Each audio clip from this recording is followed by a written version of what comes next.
The oxygen tank reads empty at 11:47 p.m. Outside, the thermometer has stopped working, not because the battery died, but because the temperature dropped below what the gauge was built to measure. Harold Brennan is 78 years old. His hands shake when he lifts his wife. His knees have been wrong since 2009. He hasn't run anywhere in 6 years. He picks Margaret up anyway, straps her to a sled he built from pine boards and nylon rope, and walks into the worst blizzard to hit Iron Ridge in 40 years. Some people call that insanity. Harold calls it Tuesday. If you've ever loved someone long enough to be terrified of losing them, stay with me. Subscribe to the channel, hit the like button, and drop your city or country in the comments. I want to see exactly how far this story travels. Because what happens next on that mountain, you won't see coming. The generator died at 11:43 p.m. Harold knew it the moment the hum stopped. That particular silence, the absence of mechanical breathing, was something a man learned to hear after 40 years of depending on machinery to stay alive in places where nature had already decided it didn't want you there.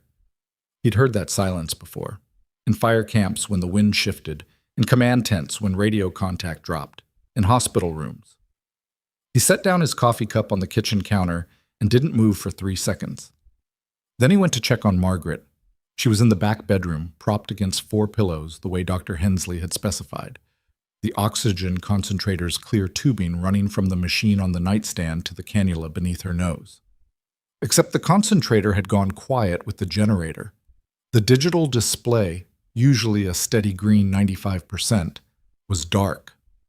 Margaret's eyes were open.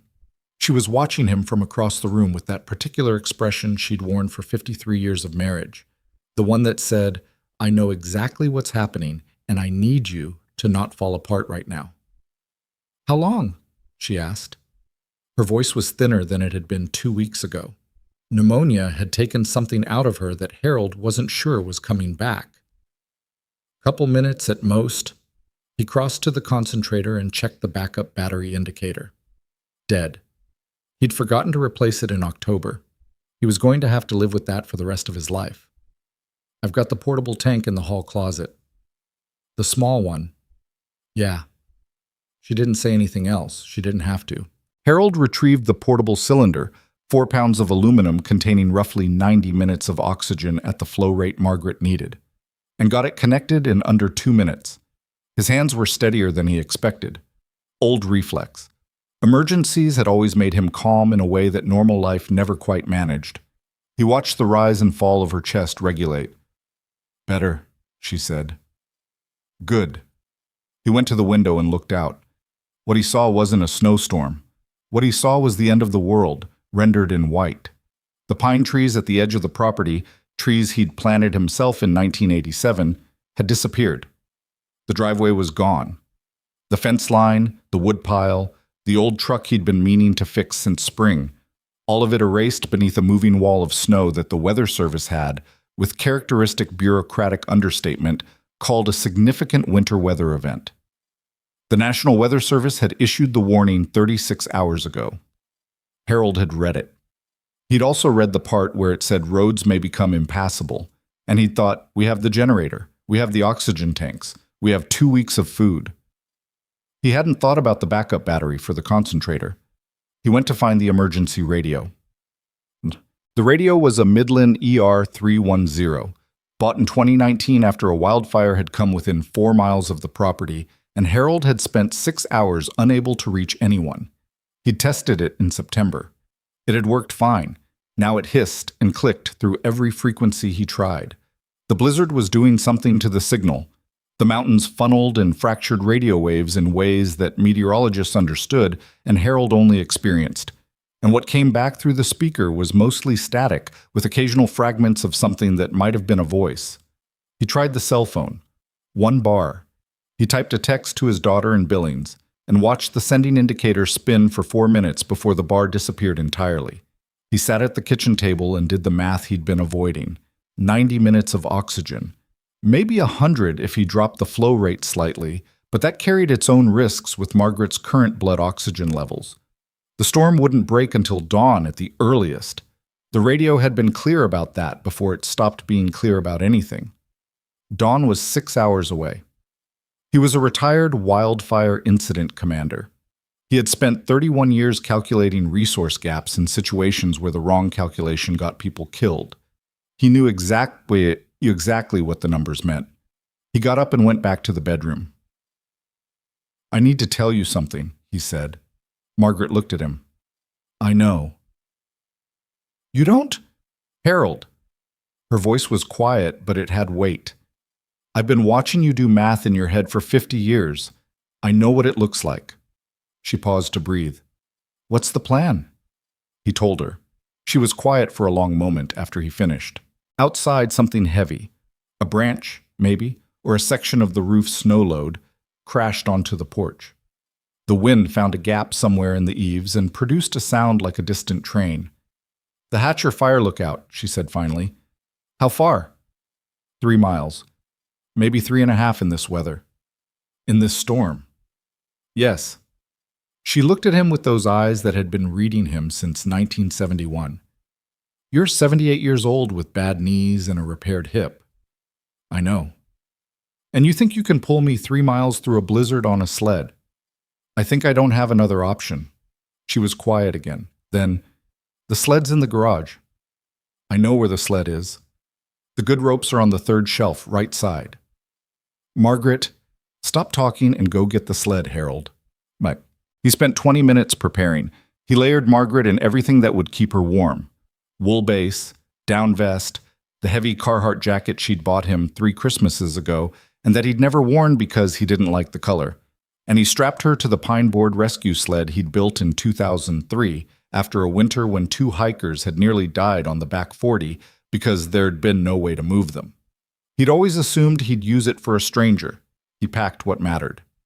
The portable oxygen secured to the sled frame with bungee cords, a thermos of hot broth he'd had on the stove, 2 chemical heat packs pressed against Margaret's sides beneath the blankets. The emergency radio, useless but carried on instinct, a headlamp, his old firefighting pack knife, which lived in his coat pocket the way other men carried wallets. He put on his own layers last, standing at the back door for a moment before opening it. He thought about James Whitfield. He thought about James Whitfield more than he'd thought about anything in the last 15 years. And he thought about him now in the particular way he always did when things got bad, as a kind of accusation. A 26-year-old firefighter with a wife and a daughter who'd been born 4 months after he died. A young man who had gone into a collapsing structure during the Coldwater Creek fire because Harold Brennan had read the wind wrong, and who had not come back out. "You carry that," the department counselor had told him, "but you don't have to carry it alone." He'd never really figured out how to put it down. He opened the back door, and the blizzard hit him like a physical object. The cold wasn't cold. Cold was what you felt in November when you forgot your gloves.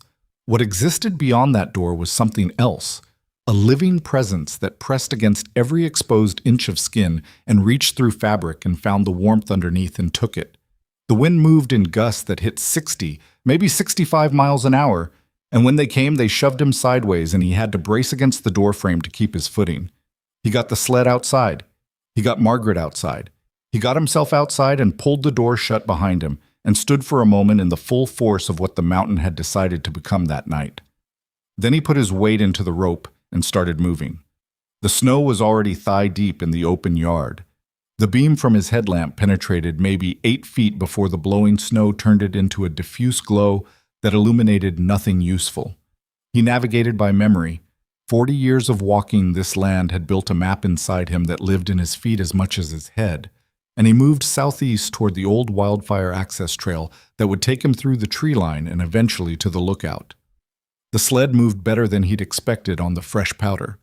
That was the only thing moving better than expected.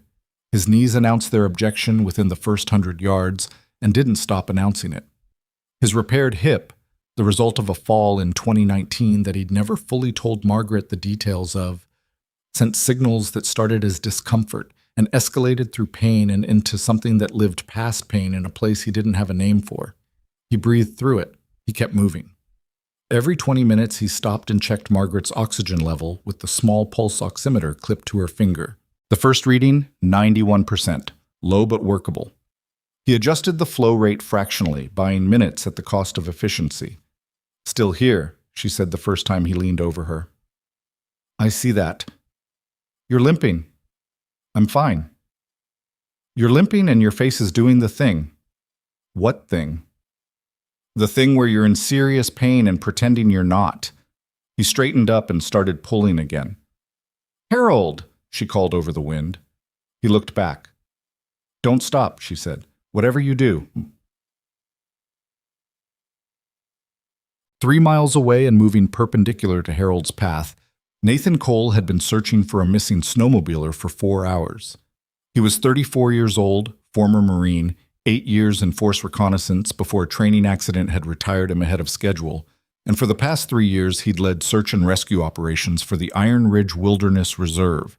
He was not an emotional man by disposition or by training, but he was a precise one. He'd been told by more than one supervisor that his thoroughness bordered on the compulsive, and he'd accepted that as a reasonable trade for the alternative. The missing snowmobiler, a 40-year-old from Spokane named Derek Paulson, had last been tracked by GPS to a ridgeline 4 miles north of the reserve boundary before his device went dark.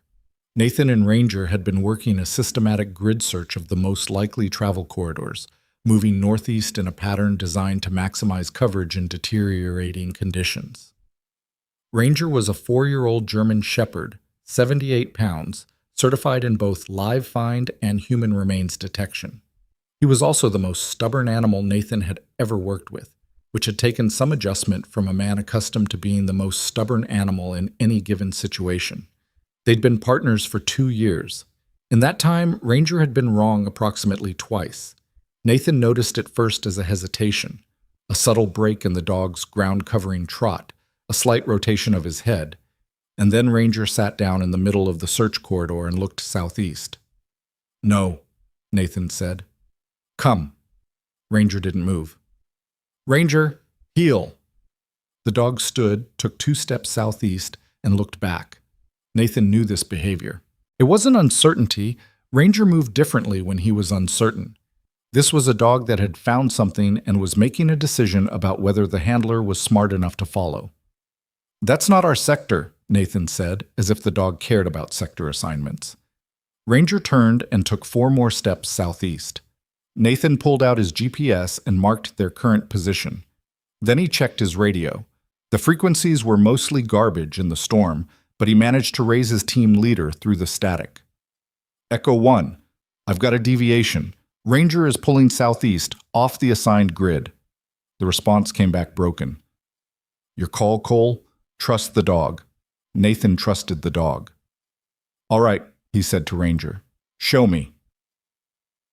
What followed was 2 miles of the most difficult terrain Nathan had navigated in 3 years of Iron Ridge operations. Ranger moved with uncomfortable certainty through the storm, quartering into the wind at angles that suggested he was tracking scent despite conditions that should have made scent tracking nearly impossible.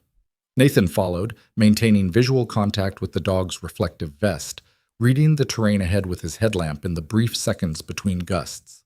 He'd learned to move in bad conditions in the Corps, not the recreational version of bad, not the kind of conditions that civilians described as brutal but survived comfortably, but genuinely life-threatening operational environments where the weather was as hostile as the opposition. He'd done a winter exercise in Norway that had prepared him better than anything for what Montana could produce, and he drew on that now. Steady pace, controlled breathing, weight distributed carefully across uncertain footing, always knowing where the nearest terrain feature was that could provide shelter. His radio spat fragments. His GPS showed him moving away from the search grid and toward the older part of the reserve, the section with the decommissioned infrastructure. Old fire roads, abandoned equipment caches, the structures that dated from the Forest Service's pre-automation era. Ranger stopped at the crest of a small rise and turned back to look at him. Nathan came up beside the dog and looked down into the shallow basin below. At first he saw only snow. Then his headlamp caught something, a dark shape, horizontal, wrong for the landscape. He was moving before he fully processed what he was seeing. Look. Harold had made it 2 miles and 300 yards before his hip gave out the first time. He went down hard onto his right knee, and the pain that exploded up through his leg and into his lower back was the kind that produced white spots at the edges of vision. He held on to the sled rope and didn't let go and didn't make a sound, because Margaret was watching him and had been watching him for the entire journey, and he was not going to give her anything else to worry about. He got back up in 11 seconds. He counted. The lookout was less than a mile ahead. He could feel it in the way the terrain was changing. The slope had shifted, the trees were thinning to the particular pattern he associated with the fire access road, and somewhere ahead was the outline of the structure he'd visited a dozen times over the decades, most recently 6 years ago, when he'd helped the Forest Service crew do a condition assessment. He was thinking about the stove inside, a cast-iron Monarch range, circa 1940, the kind of thing that could heat a room to 70 degrees in 30 minutes, when his headlamp caught something moving in the trees to his left. He stopped. The shape resolved into a dog, a large German shepherd in a reflective vest, moving toward him at a purposeful trot. Behind the dog, a figure in heavy winter gear, headlamp cutting through the blizzard. Harold had been a wildfire commander for 31 years. He had been in enough situations where help arrived in unexpected forms to recognize it without requiring it to announce itself. He sat down on the snow next to the sled and let himself breathe. Nathan reached the old man in 40 seconds. He read the scene in the practiced, rapid way his training had built into him. Elderly male, conscious and oriented, showing signs of significant exertion and probable cold exposure. Elderly female on sled, conscious, oxygen cannula in place connected to a portable cylinder, breathing labored but controlled. Both alive, both in serious trouble. "Sir," he knelt next to the man. "Nathan Cole, Iron Ridge Search and Rescue. Can you tell me your name?" "Harold Brennan." The old man's voice was steady but thin. "My wife is Margaret. She has pneumonia. That oxygen tank has—" He paused to look at his watch. "Maybe 40 minutes left. I need to get her to the Hatcher lookout. There's a spare cylinder in the equipment cache." Nathan was already pulling out his radio, still mostly static. He managed to transmit their coordinates and situation, but couldn't confirm receipt. "How far is the lookout?" he asked. 900 yards, up the ridge." Nathan looked at the terrain ahead. Then he looked at the man's knees, the way he was sitting, the angle of his right leg, the fact that he hadn't stood back up despite the cold seeping through his layers. "Can you walk?" he asked. Harold looked at him with an expression that Nathan recognized from senior NCOs who'd been asked similar questions at inopportune moments. "I've been walking," Harold said. "Can you keep walking?" A pause. "Yes." Nathan stood and assessed the sled. Good construction, solid frame, the rope rigging was well done for improvised gear. He shed his pack and redistributed the load, moving Margaret's equipment into a more stable configuration and running a secondary line from the sled frame. "I'll take the primary rope," he said. "You navigate. You know this terrain, I don't." Harold pushed himself to his feet with visible effort and no complaint. "Stay left of the big pines. The right side has a drainage channel. It'll look solid, but it's not." "Copy." "Your dog." Harold looked at Ranger, who had positioned himself at Margaret's side and was watching her with focused attention. "What's his name?" "Ranger." Harold looked at the dog for a moment. Then he said quietly, "Good boy." Ranger's tail moved once. They reached the lookout in 22 minutes. The structure was a Forest Service fire watch tower, a 12 by 12 cabin perched on a 20-foot timber frame, accessed by an external staircase that had accumulated 3 feet of snow on each step. The door was padlocked with a standard Forest Service keyed lock, which Nathan opened in under 10 seconds with the master key he carried as part of his SAR credentials. Inside, cold, dark, smelling of old wood and dust, and the particular mineral odor of a space that had been sealed through several seasons. Nathan's headlamp swept across a cast-iron stove, a wooden table, 2 cots with folded wool blankets, a basic first aid kit on the wall, and, in the northwest corner, exactly where Harold had said it would be, an equipment cache locker. The locker held, among other things, 2 full portable oxygen cylinders. Nathan had the first one connected to Margaret's line in 90 seconds. He watched the flow indicator, checked her color, noted the slight improvement in her breathing within the first 2 minutes. "Okay," he said. "Okay. Let's get the stove going. Harold was already on it. He moved through the small space with the efficiency of a man who had worked in field conditions for 3 decades. No wasted motion, no searching, just the direct application of experience. He had the stove open, the old ash cleared, kindling from the stack beside it arranged correctly, and a fire started with 2 matches before Nathan had finished securing Margaret to the better cot. "You've done this before," Nathan said. 31 years incident command. You spend a lot of time in structures like this. Harold fed a larger piece of wood into the growing fire. "You were Marine Corps." It wasn't a question. Nathan glanced at him. "What gives it away?" "The way you moved at the sled, and the way you used your radio." Harold settled onto the floor near the stove, back against the wall, in the posture of a man who had sat on hard surfaces for most of his working life and had no complaints about it.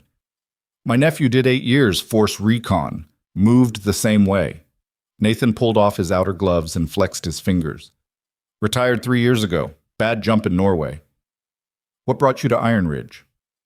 "Needed somewhere far from people who knew me." He paused. "Ended up discovering there are people everywhere." Harold made a sound that might have been a laugh. The stove was starting to push heat into the room. Outside, the blizzard was doing something to the walls. A rhythmic pressure, like the mountain was trying the structure's integrity, probing for weaknesses. The timber frame groaned. Snow drove against the single window in sheets that sounded like thrown gravel. Margaret's color was better. Her breathing was slower, which was good. The oxygen was working. Nathan sat on the edge of the second cot and ran through his mental checklist. Radio was mostly dead. GPS was functioning. The helicopter extraction he'd called for before the radio died was scheduled for first light, which meant they had approximately 5 hours to manage the current situation. 5 hours in a fire lookout, with a blizzard trying to take the roof off. He'd had worse nights. "Tell me about the Coldwater Creek fire," he said. Harold went very still. "I read your name when they gave me the regional emergency contacts list," Nathan said. "You're on it as a historical resource. It noted your incident command record. Coldwater Creek was mentioned." A long silence. Outside, the wind found a new pitch. Higher, more insistent. "Why do you want to know about that?" Harold said. "I don't, particularly, but you've been carrying something since we left your place, and it's slowing you down, and I'd rather know what it is." Nathan paused. "Tactically." Harold looked at him. Something shifted in the old man's face, not softening, exactly. More like the recognition of a language he hadn't spoken in years. "James Whitfield," Harold said, 26 years old. Hotshot crew, Coldwater Creek fire, August 2009.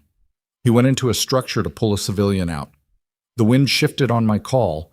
I'd misread the fuel moisture data, or I'd read it right and misread the terrain. I've never been entirely sure which. And the fire cut off his exit. Did he get the civilian out? Yes. Then he made a decision with the information he had. I gave him the wrong information. You gave him your best read of a dynamic situation. Nathan kept his voice even. That's the job. He's still dead. Yes. The fire crackled. Ranger shifted position on the floor, settling his head onto his paws. I lost a Marine, Nathan said. Corporal Danny Rice, 2018, training exercise in Norway. I'd set the route. He went through ice I'd assessed as solid. He looked at his hands. He was 22. Harold was quiet. I've done the math on that day about 10,000 times, Nathan said. I don't know if that number will ever stop going up. Does it help, knowing you're not alone in it? Nathan thought about that, honestly. Not as much as it should. No, Harold agreed. It doesn't. They sat with that for a moment, 2 men and a dog and a woman sleeping through the worst blizzard in a generation. And the fire built and the walls groaned, and somewhere outside a branch broke under its snow load with a crack like a rifle shot. Then Ranger lifted his head. The dog didn't growl often. When he did, it was specific, directed, purposeful, never ambiguous.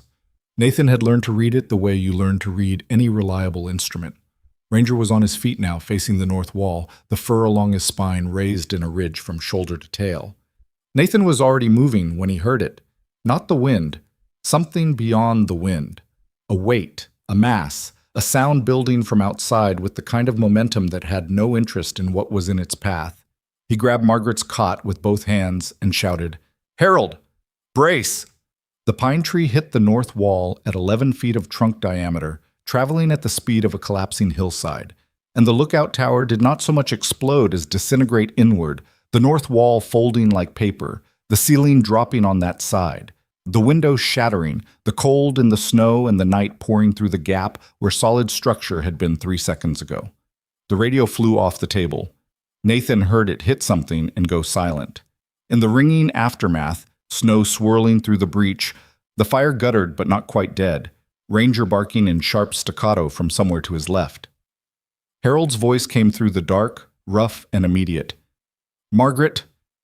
Margaret, are you?" "I'm here." Her voice was shaken but intact. "I'm here, Harold." Nathan did a rapid self-assessment. Left shoulder had taken something. The edge of the wall or a piece of the ceiling. He'd sort that out later. Nothing structural. He turned his headlamp on the damage. The north wall was gone. In its place, a massive pine trunk, bark still steaming faintly from the heat differential, wedged at a 40-degree angle through the space where the equipment cache had been. Snow was pouring through the gaps around it. The radio, the only radio they had, lay in 2 pieces near the stove. Nathan picked up both pieces, turned them over, put them back down.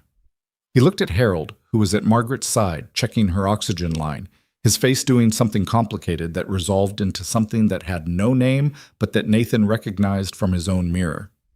"Radio's done," Nathan said. Harold didn't look up from his wife. "I know," he said. Outside, the blizzard did not pause, did not slow, did not offer any indication whatsoever that it was aware of the 4 living things inside the damaged structure, or that it cared.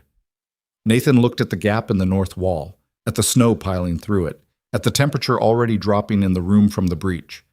5 hours until first light. No radio. North wall open to the storm.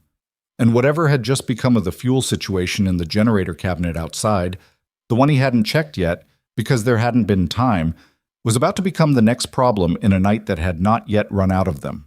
Nathan moved before the snow finished falling through the breach. He grabbed the emergency blankets from his pack, 2 of them, the heavy mylar type rated to -40, and wedged them across the gap in the north wall, using the pine trunk itself as an anchor point, driving the edges into the splintered wood with the flat of his hand until they held. It wasn't insulation.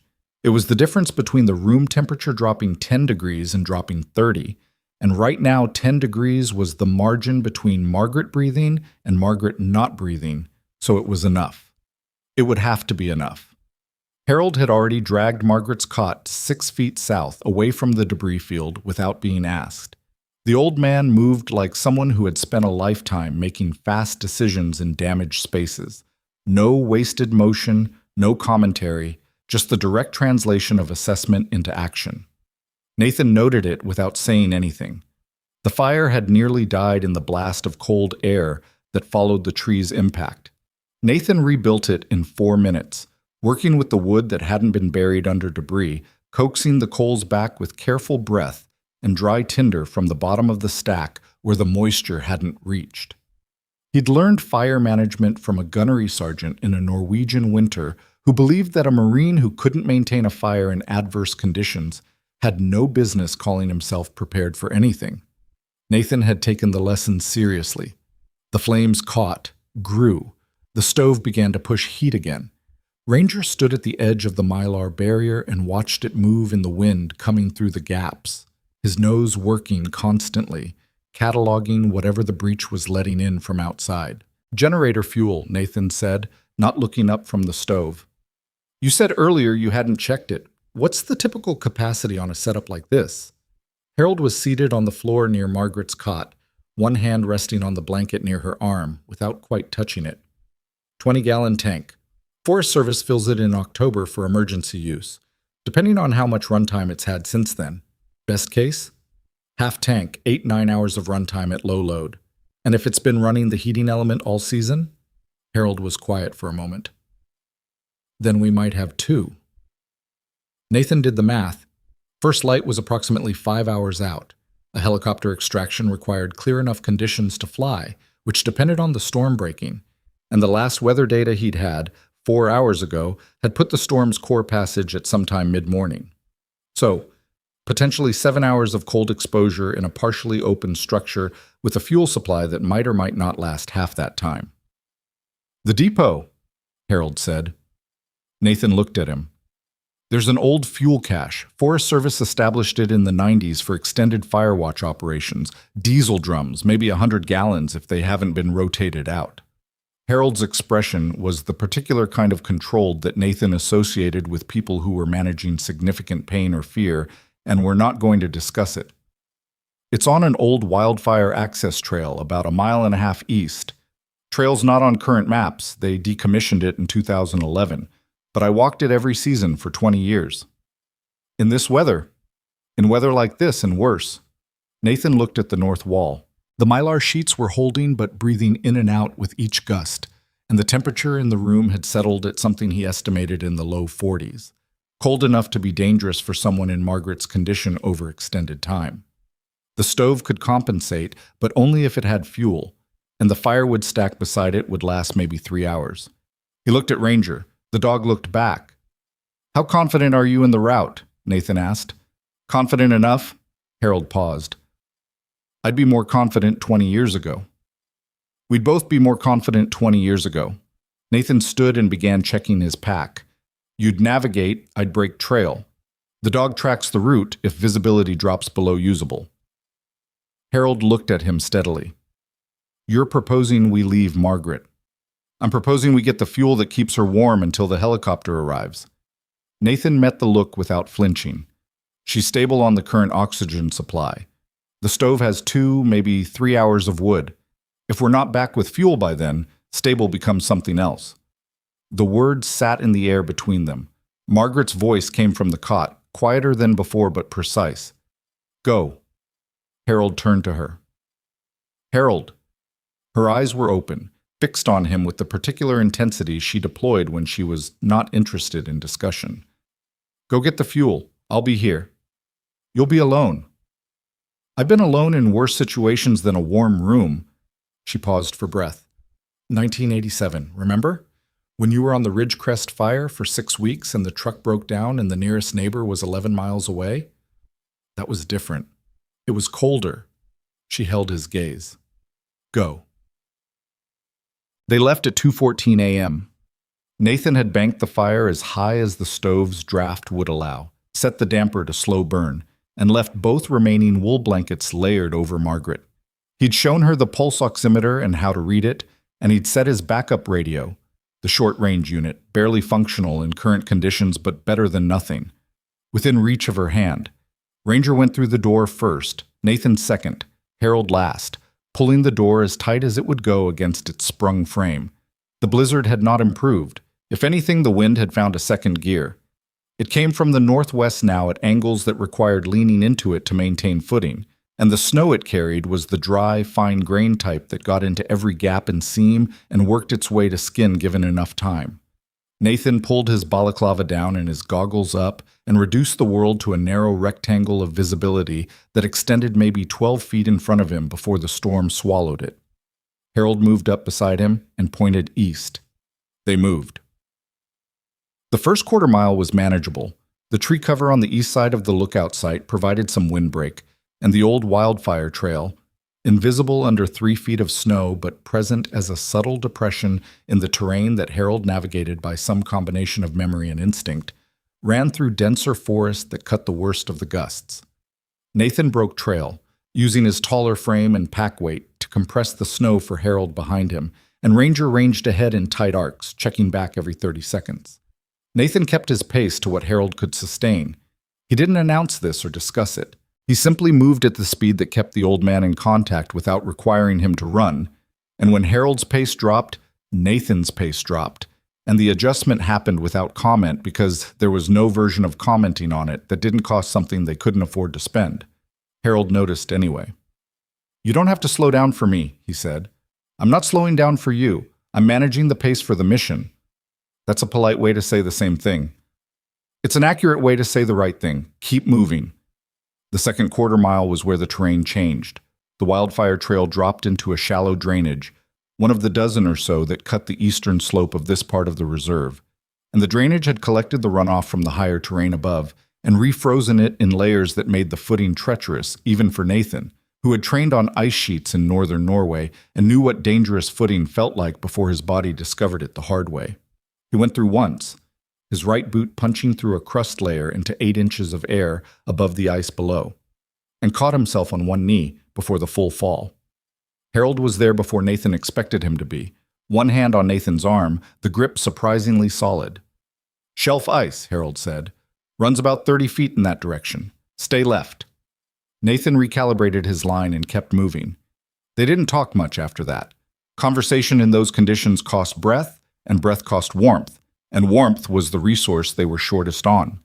What passed between them was functional, Harold indicating direction with his arm, Nathan acknowledging with a nod, Ranger checking back and being waved forward again. The rhythm of 3 living things moving through a hostile environment with a shared purpose that didn't require discussion, because the alternative to achieving it was too clear to need stating. At the mile mark, Ranger stopped. He didn't sit. He didn't alert. He stood in the middle of the trail with his head up and his ears fully forward, and his entire body focused on something northwest of their current position with a quality of attention that Nathan had learned to respect the way you respected a good sensor. Not because it was infallible, but because its error rate was low enough to treat as reliable. Nathan stopped beside him and listened. Wind. The creek below them, audible even through the storm as a low rushing beneath ice. A branch somewhere snapping under load. Then something else. A long, low groan from upslope. The kind of sound that timber made when it was being stressed past its limits. Not a creak, which was normal, but a sustained complaint that meant something significant was about to change its structural relationship with the ground. "Move," Nathan said. He didn't wait to see if Harold moved. He grabbed the old man's arm and pulled him forward and right simultaneously, and Ranger was already gone ahead of them, and the groan above them peaked and resolved into the crashing, cascading, unmistakable sound of a large tree failing in stages. First the root ball, then the trunk's arc through the air, then the impact that sent shuddering through the frozen ground under Nathan's boots. The tree came down 20 feet to their left, directly across the path they'd been standing on. Harold was breathing harder than the exertion warranted. Nathan gave him 10 seconds. "You all right? Yes?" A pause. "Thank you." "Thank Ranger." Harold looked at the dog, who had already returned to the forward position and was watching them with something that might have been impatience. "Thank you, Ranger," Harold said. Ranger turned and kept moving. The fuel depot was a low corrugated metal structure half buried in snowdrift, invisible until you were essentially on top of it, which Nathan suspected was partially by design. Forest Service remote caches weren't meant to be obvious to casual visitors. Harold walked directly to it through the last 50 yards of trail with the certainty of a man following an internal map that hadn't degraded, and Nathan revised his assessment of the old man upward for what felt like the 4th or 5th time since they'd met. The door was secured with a padlock, a different type from the lookout, older, and Nathan's master key didn't fit. He looked at Harold. Harold reached into the inside pocket of his Carhartt jacket and produced a key on a worn leather fob. Nathan stared at it. "Forest Service gave me a facility key in 2003, Harold said. "I was listed as an emergency contact for the Northern Reserve section. I probably should have returned it when I retired." He paused. "I didn't." "I'm glad you didn't."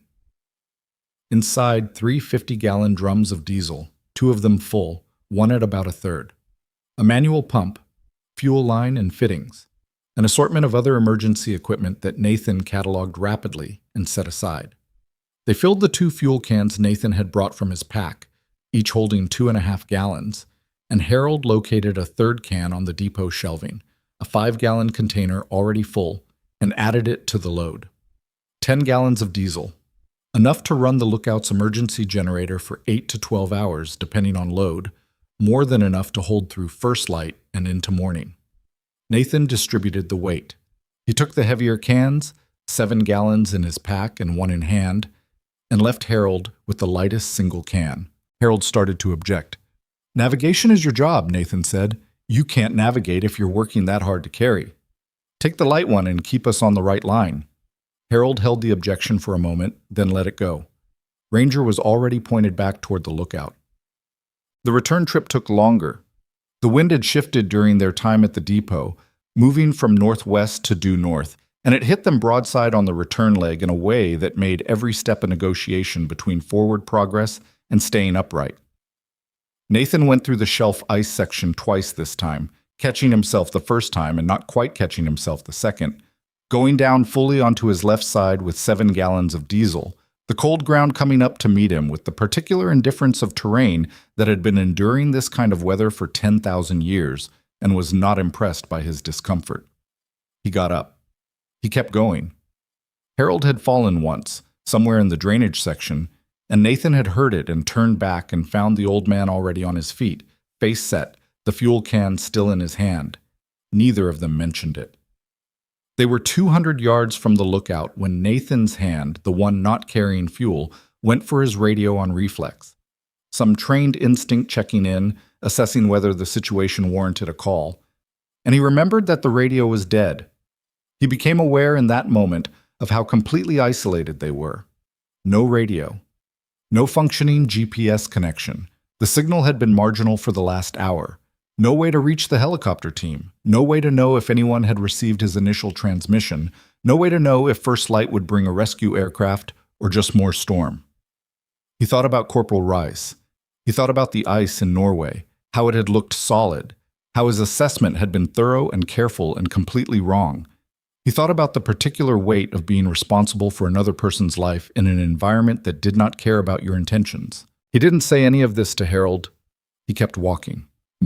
Margaret was awake when they came back through the door. Her oxygen reading, when Nathan checked it, was 89%, lower than he'd have liked, but she'd been lying still in a cold room with reduced activity, and the number improved to 92% within 2 minutes of them getting the fire rebuilt. He marked it, but said nothing. Harold sat beside her immediately, and she put her hand on his, and neither of them spoke for a moment, and Nathan busied himself with the generator and the fuel and the business of restoring heat to the damaged structure. Not because he needed to, but because the moment between them wasn't his. Ranger settled beside Margaret's cot again, his chin on his paws, his eyes tracking Harold. The generator caught on the third pull. The heating element, a 1,500-watt ceramic unit mounted near the ceiling, began its warming cycle. Combined with the rebuilt fire, the temperature in the room began to climb back towards something livable. Nathan sat down against the south wall and assessed his left shoulder, which had been trying to get his attention since the tree impact 3 hours earlier. The result of the assessment was that it hurt considerably more than he'd been acknowledging, and there was a specific quality to the pain when he raised his arm past a certain point that suggested something structural had been unhappy about that wall coming down on him. He filed it under manageable and did not file it under problem because there was nothing to be done about it in the current situation, and categorizing it as a problem would only produce the sensation of a problem without producing a solution. He'd learned that categorization from his battalion surgeon, who had expressed it differently but meant the same thing. Name it, then set it aside until the timeline gives you room to deal with it. Harold's voice came across the room. "How's the shoulder?" Nathan looked at him. "Fine." That's what men say when something isn't fine, but they've decided it's not the priority. That's accurate? Harold nodded, accepting this. There's an elastic wrap in the first aid kit on the wall. Better than nothing. Nathan got the wrap. He managed to get it on one-handed, which took longer than it should have, and produced results he'd have been embarrassed by if anyone who knew what they were doing had been watching, but it was better than nothing, which was what Harold had said, and what Harold had meant. He sat back down. The storm was doing something to the walls again, that probing rhythmic pressure, gusts that tested the structure and then retreated as if noting the results for later. The mylar sheets on the north wall held, the fire held, the generator held. For the first time since the tree had come through the wall, the immediate situation was stable rather than deteriorating. Stable was not the same as safe, but it was the direction things needed to move. "Tell me about the lookout system," Nathan said. "Who knows it's here? Who has access? What the maintenance schedule is?" Harold told him. The lookout was one of 9 in the Northern Reserve System, all decommissioned from active firewatch duty in the mid-2000s when aerial surveillance had made human spotters redundant. They were maintained on a minimal schedule, annual inspection, winter prep in October, and were listed in regional emergency management databases as potential shelters, but they weren't actively monitored. The nearest staffed Forest Service facility was 18 miles southwest. "So when the helicopter doesn't hear from me," Nathan said, "what's the protocol?" "Your team leader knew your last position?" "Within a quarter mile, and I'd transmitted the situation before the radio died, but I don't know what they received." "Search and rescue protocol in this county, Vogue. I know it. I helped write part of it in 2004. If a team member goes to radio silence for more than 2 hours in active rescue conditions, they initiate a secondary search. First light is their trigger point." Harold paused. "If your last transmission got through, and if it didn't, then they search your last known position and work outward." Nathan thought about this, which means they find the lookout eventually. Assuming conditions allow a search at all.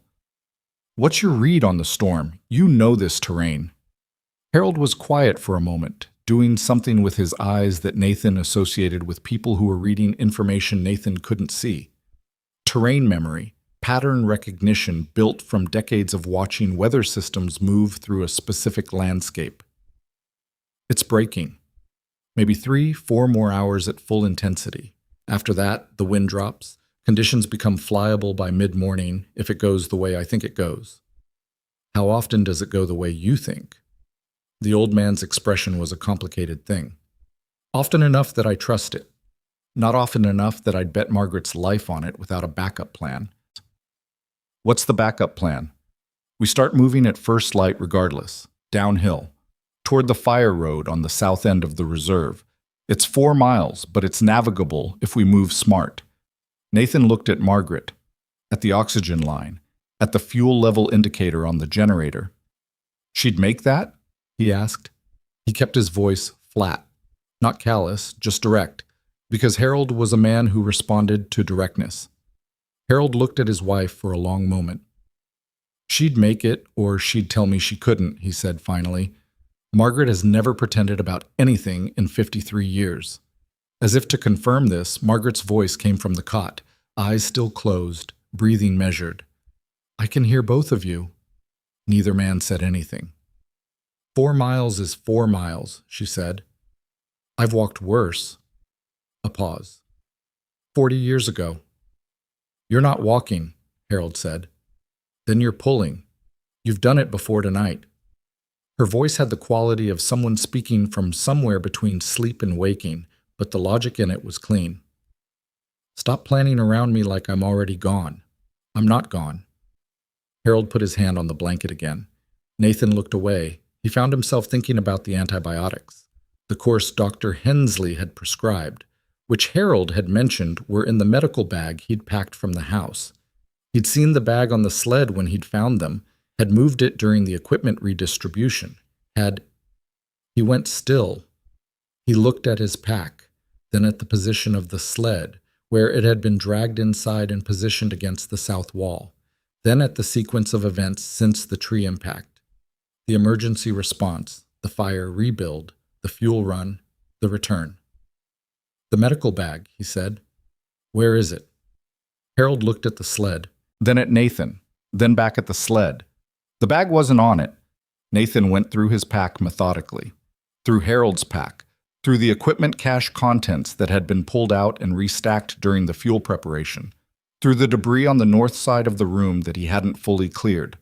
The medical bag, dark green nylon about the size of a large textbook, containing Margaret's antibiotic course and several other items that fell into the category of not optional, was not in the lookout. "When did you last see it?" Nathan asked. Harold's face was doing the complicated thing again. "On the sled.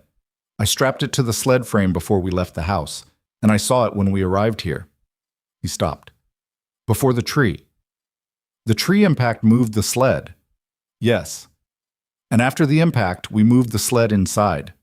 "Yes." They both looked at the sled, at the bungee cords that had held the bag to the frame, one of which was snapped, the other of which was intact but clipped to nothing. Nathan stood and went to the door. The storm was still running at close to full intensity. Beyond the door was darkness and wind and 3 feet of snow over terrain that had been disrupted by a falling tree and then further disrupted by 2 men and a dog moving through it twice in the last 2 hours. He looked at Ranger. The dog was already at his side, reading him the way he always did. Not waiting for the command, just positioning himself relative to whatever was about to happen next. "Find," Nathan said quietly. He didn't have a scent article. The bag had been packed in Harold's house, in Margaret's presence, and the dog had been near it during the sled transport. It was the thinnest possible scent trail in the worst possible conditions. Ranger put his nose down and went out the door. Nathan followed him into the dark. They were gone 11 minutes. Harold spent those 11 minutes doing what the situation required. He maintained the fire. He monitored Margaret's oxygen reading. He checked the generator fuel level. He performed every practical task that the space offered. He did this because there was nothing else to do, and because stopping would have meant thinking too clearly about the things he couldn't control. And Harold Brennan had learned before Nathan Cole was born that the distance between useful action and useless fear was mostly a matter of where you pointed your attention. But he looked at the door. He looked at it regularly, the way a man looks at the last place he saw someone when he isn't sure they're coming back.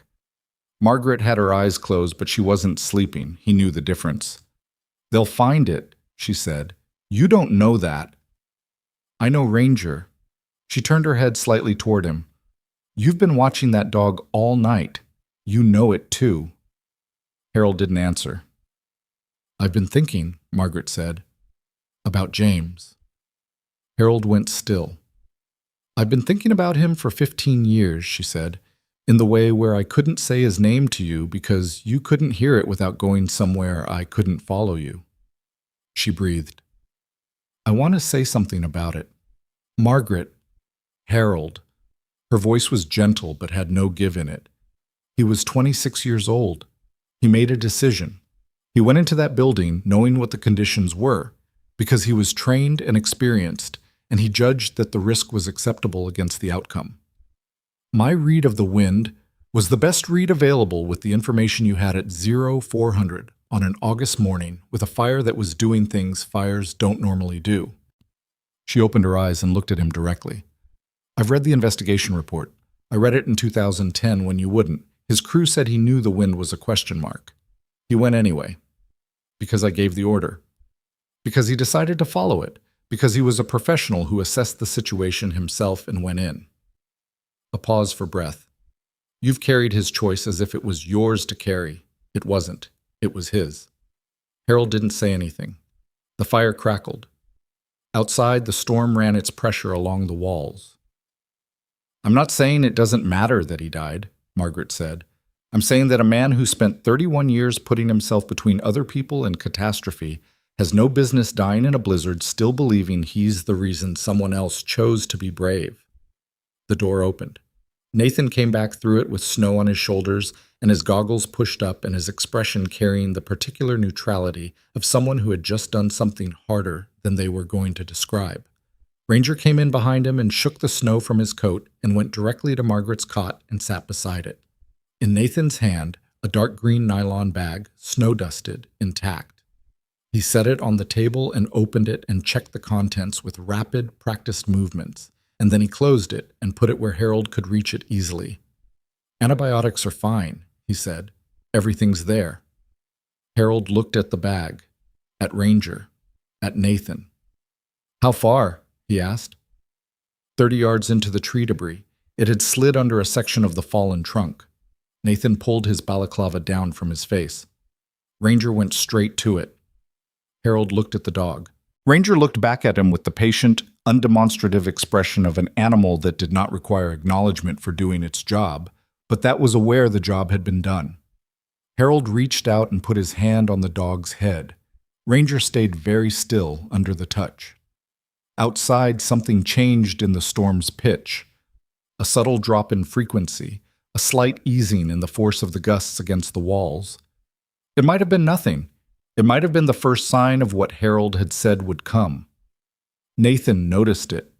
He watched the mylar sheets on the north wall, watched them breathe in and out, noted the interval between significant gusts.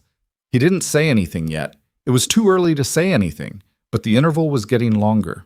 The interval between gusts kept getting longer. Nathan tracked it without making a production of it, counting seconds between the heavy hits, noting the change in the sound the wind made against the remaining walls, watching the mylar sheets on the north breach settle from violent breathing into something closer to a slow pulse. Harold had said 3 or 4 more hours at full intensity. Nathan's read of the timeline put them at just past the 2-hour mark since that prediction, which meant if Harold was right, and Harold's read of this terrain had been right about everything else, the storm's worst was either ending or had already ended, and they were in the trailing edge without knowing it yet. He didn't say this to Harold. Saying it would make it a promise, and he wasn't in the business of making promises about weather. Instead, he did inventory. Oxygen. 1 full cylinder in use, 1 full in reserve, the third at roughly a third capacity. At Margaret's current flow rate, they had somewhere between 14 and 18 hours of supply. That number was no longer the crisis it had been 6 hours ago. Fuel. The generator was running on the diesel they'd hauled back from the depot, and Nathan had checked the consumption rate twice since refueling. They had 8 hours minimum, probably 10. Enough. Food. Harold had packed the thermos of broth, now cold but still usable, and Nathan's pack carried 2 days of emergency rations, dense and unpleasant and exactly what they needed. He heated the broth on the stove and got Margaret to drink half of it, which took longer than it should have because she kept arguing that Harold needed it more. "I've been drinking coffee since 1969, Harold told her. "I don't need broth." "You've been pulling a sled in a blizzard for 3 hours. You need broth." "Margaret, drink the broth, Harold." He drank the broth. Nathan ate one of the ration bars without tasting it and gave Ranger half of his emergency kibble supply, which the dog accepted with the dignified restraint of an animal who understood that field conditions required flexibility on the subject of preferred meals. The shoulder was worse than it had been. He could feel it in the way the joint tracked when he moved, a grinding quality that hadn't been there before the tree impact, something that had shifted from bruised to something that would need imaging when they got off the mountain. He kept the wrap tight and kept the arm moving in controlled ranges to prevent it from stiffening and said nothing about it, because saying something about it would only produce a conversation that took energy away from things that mattered. Harold watched him the way experienced people watched each other, not staring, just noting. "Rotator cuff," Harold said. Not a question. "Don't know yet. I tore mine in 2004, fell off a water tender during the buckhorn fire." Harold tilted his head slightly.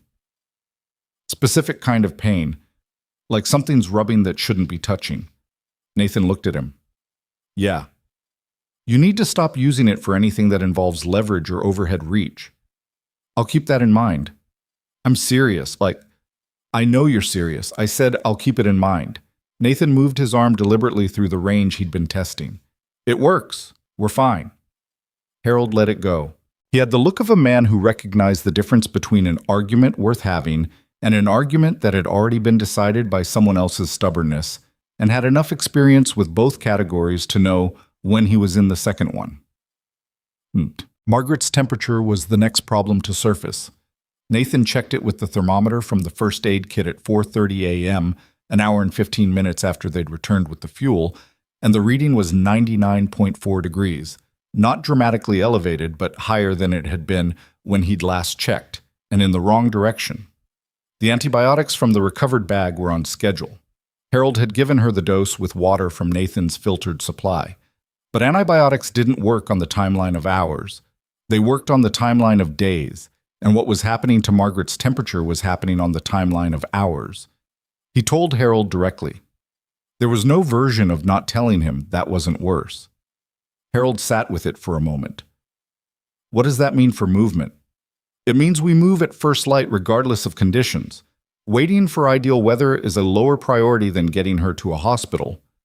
"She'll be on the sled." "Yes. Cold exposure during transport is a risk, but it's a calculable risk against an infection that's progressing without proper medical management." Nathan kept his voice even. "I've done medical evacuations in worse conditions. We manage the exposure, we keep moving, we get her down the mountain. The South Fire Road, 4 miles. 4 miles. If the storm is broken enough by first light to give us reasonable visibility, we move. If it hasn't, we reassess at 6 a.m. and again at 6:30. We don't wait past 7 regardless. Harold nodded. He was doing that thing again where he was running a calculation that lived somewhere between his practical experience and something else Nathan didn't have a name for.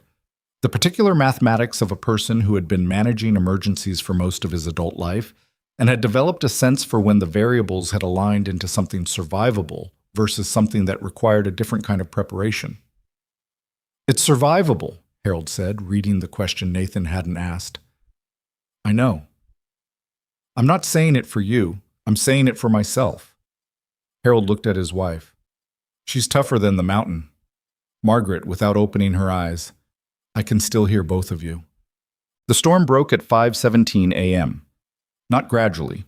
It broke the way Harold had described it, like something that had been sustaining effort finally elected to stop. The wind dropped from sustained 40 miles per hour to something in the low teens within about 8 minutes, and when that happened, the quality of the dark outside the lookout changed. Less turbulent, less layered with driven snow, more simply cold and still and enormous. Nathan opened the door and stood in it for a moment. The sky above the tree line to the east had the particular shade that preceded dawn. Not light yet, but the absence of true darkness. A gray-blue transition that meant the earth was remembering the sun existed. Stars were visible in a gap directly overhead. The snow had stopped falling. He checked his GPS. Signal returned, strong and clear, 47.3 degrees north, 113.8 degrees west, elevation 6,240 feet. He marked their position and calculated the route to the South Fire Road, 3.9 miles, descending terrain, manageable. He went back inside. "We move in 40 minutes, he said. Well, they were ready in 35. Harold had packed everything that mattered with the efficiency Nathan had come to expect from him. Margaret layered and strapped to the sled with the chemical heat packs refreshed, the oxygen cylinder secured, the medical bag bungee corded to the frame with 2 separate attachment points this time. The spare oxygen cylinder went into Nathan's pack, adding weight to the shoulder he was pretending was fine. Nathan doused the fire, shut down the generator, and pulled the door to the lookout closed behind them on a space that looked, in the beam of his headlamp, like the aftermath of something significant. The pine trunk still occupied the north wall. The debris was still distributed across the floor. The 2 pieces of the radio were still on the table near the stove. He didn't look at it long.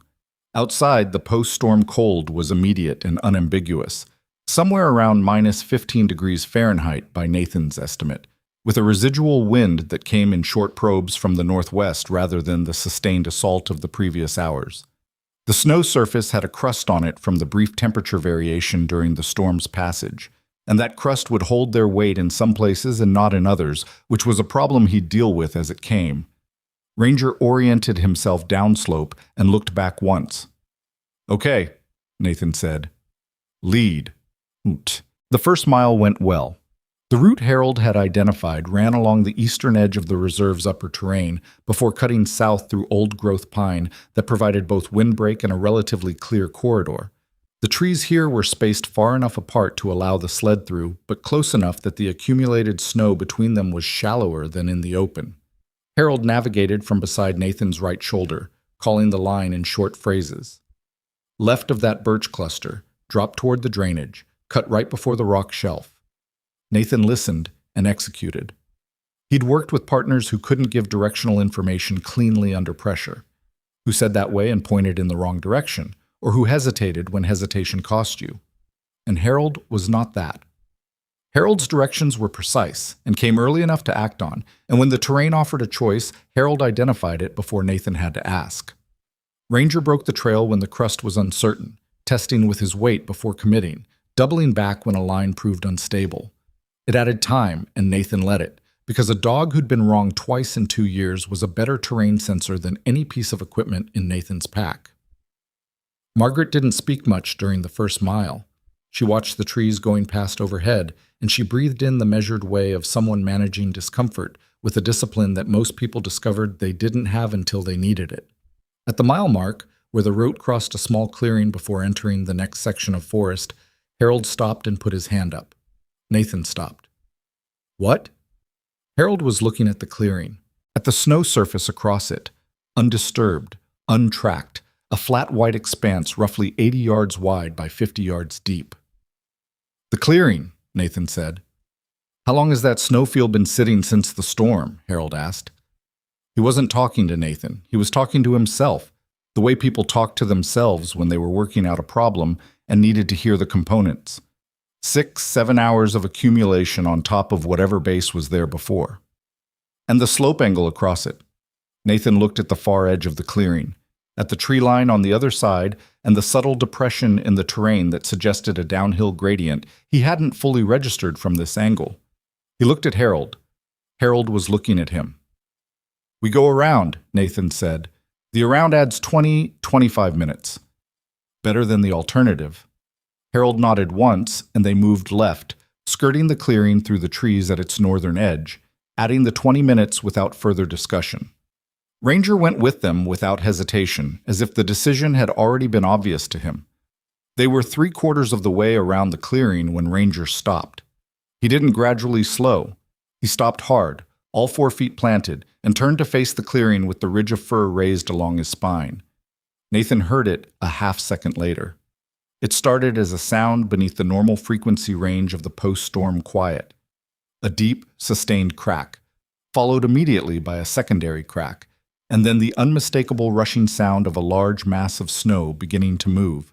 The slope on the far side of the clearing, the slope Nathan had noted and then not fully registered, was releasing its accumulated load in a slab that gathered speed as he watched, white and silent and immense, pouring across the flat of the clearing in a moving wall that reached the near edge and kept going, pushing a wave of compressed air ahead of it that arrived first and hit Nathan's face like a hand.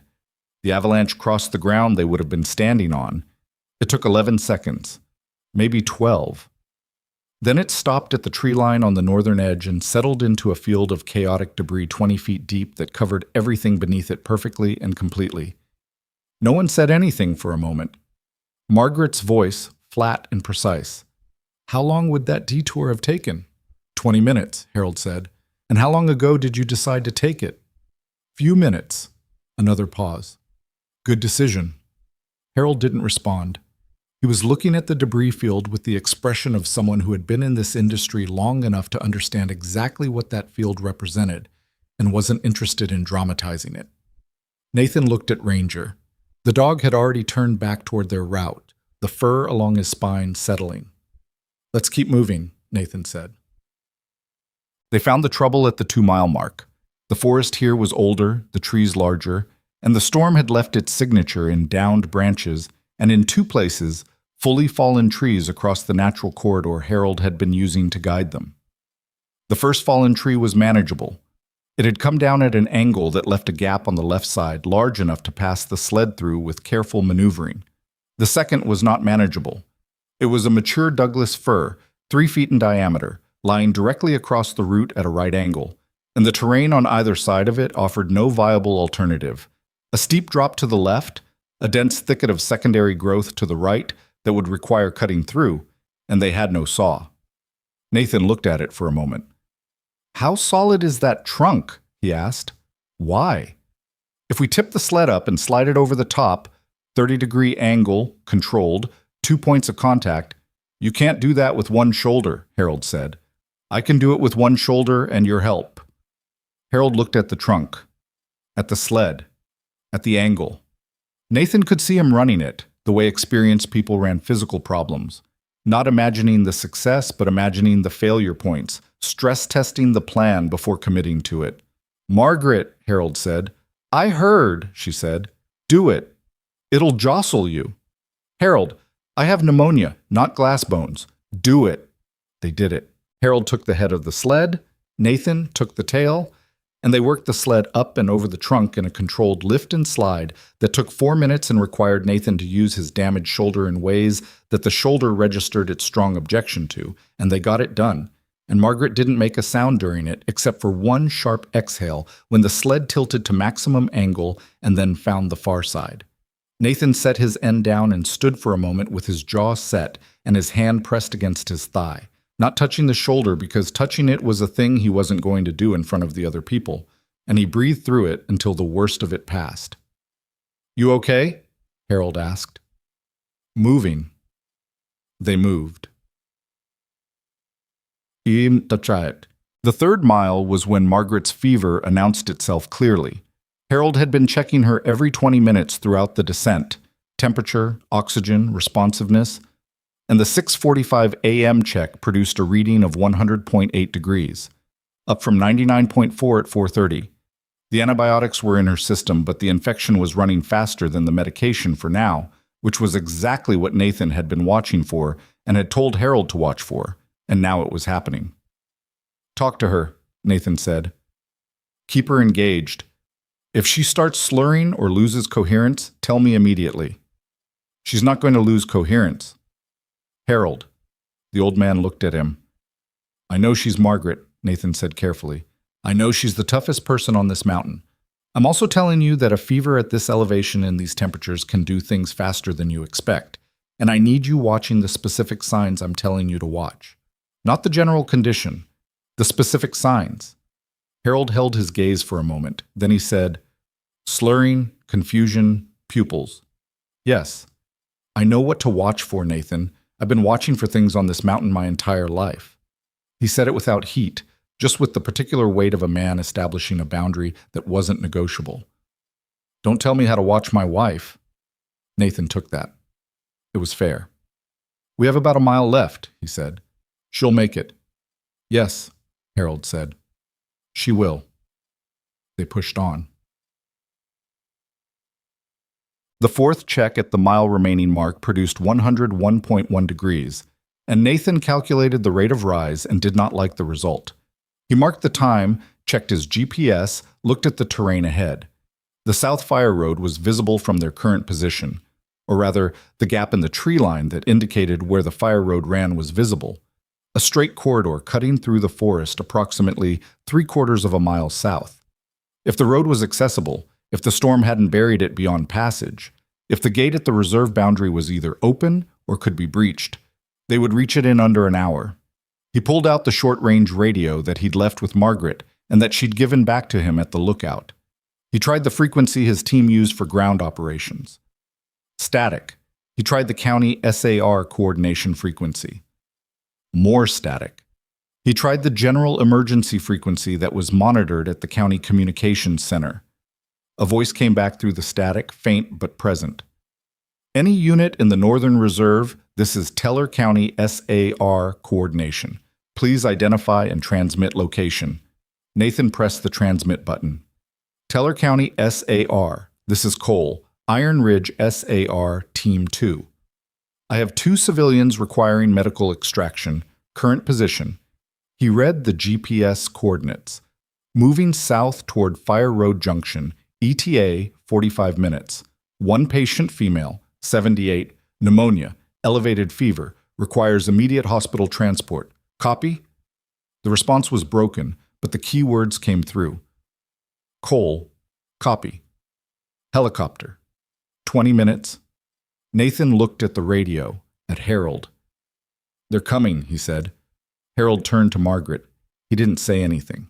He put his hand on her arm through the blanket, and she turned her head toward him, and they looked at each other in the way of people who had been looking at each other for 53 years and had a language in it that didn't require words. Margaret's eyes were bright with the fever, but they were clear. "Told you," she said. "Told me what?" "That we'd make it." Harold's face did something complicated. "You didn't say that." "I thought it very loudly." Nathan turned away and looked at the route ahead and was professional about the expression on his face.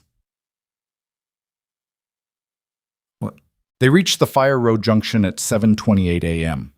The road itself was buried under accumulated snow, impassable for vehicles. But it was clear of tree debris and wide enough to create a viable landing zone for the helicopter in the straight section 200 yards east of the junction. Nathan used his pack to stamp out a perimeter marker in the snow, moving fast in the crisp post-storm cold, and Harold fed him information about the power lines running along the road's south edge that Nathan needed to account for in his landing guidance. The helicopter sound reached them at 7:41 a.m. Nathan heard it before the others. He'd learned to distinguish rotor sounds from ambient noise in operational environments, where the difference between a helicopter and a wind gust was a thing you needed to know before it became visible. He turned north, scanning the tree line, and found the navigation lights first, green and red pinpricks moving below the cloud deck from the northwest. Coming from the right direction, Harold said. He'd heard it too. They're coming low, using the valley to navigate. Standard mountain approach in post-storm conditions. They'll circle once to assess the LZ. LZ? Landing zone. Harold watched the helicopter describe its assessment arc above the fire road, lower than Nathan expected, the rotor wash beginning to disturb the snow surface before it even touched down. The pilot was good. Tight approach, reading the terrain the right way, settling into the marked zone with the confidence of someone who'd done this specific type of extraction many times.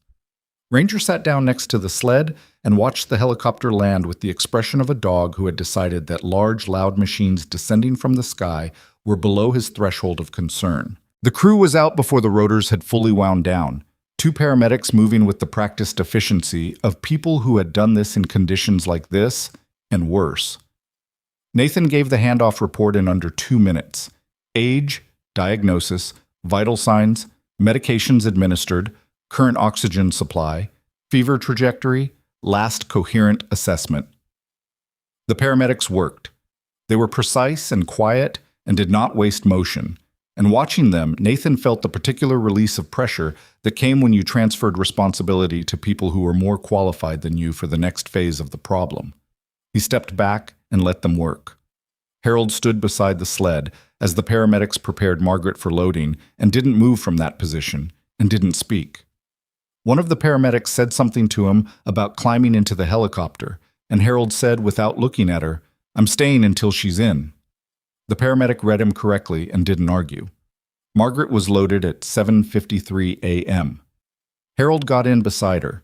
Nathan stepped to the helicopter door. Margaret looked at him from the stretcher. She looked at him with the direct, clear-eyed assessment of a woman who had been reading people for 7 decades and had arrived at a specific conclusion about this one. "Nathan," she said. He leaned in. "That boy in Norway." She held his gaze. He knew what the job was, the same way James knew. Nathan looked at her for a moment. He didn't say anything. "You carried them this far," she said. "You don't have to carry them alone." Nathan stepped back from the door. The paramedic pulled it closed. He stood in the rotor wash as the helicopter lifted, watching it clear the tree line, watching it bank south toward the highway and the hospital beyond. He stood there until the sound faded. Then Ranger leaned against his leg. Not dramatically, just shifted his weight slightly, 78 pounds of warmth against Nathan's knee, and stayed there. Nathan put his hand on the dog's head.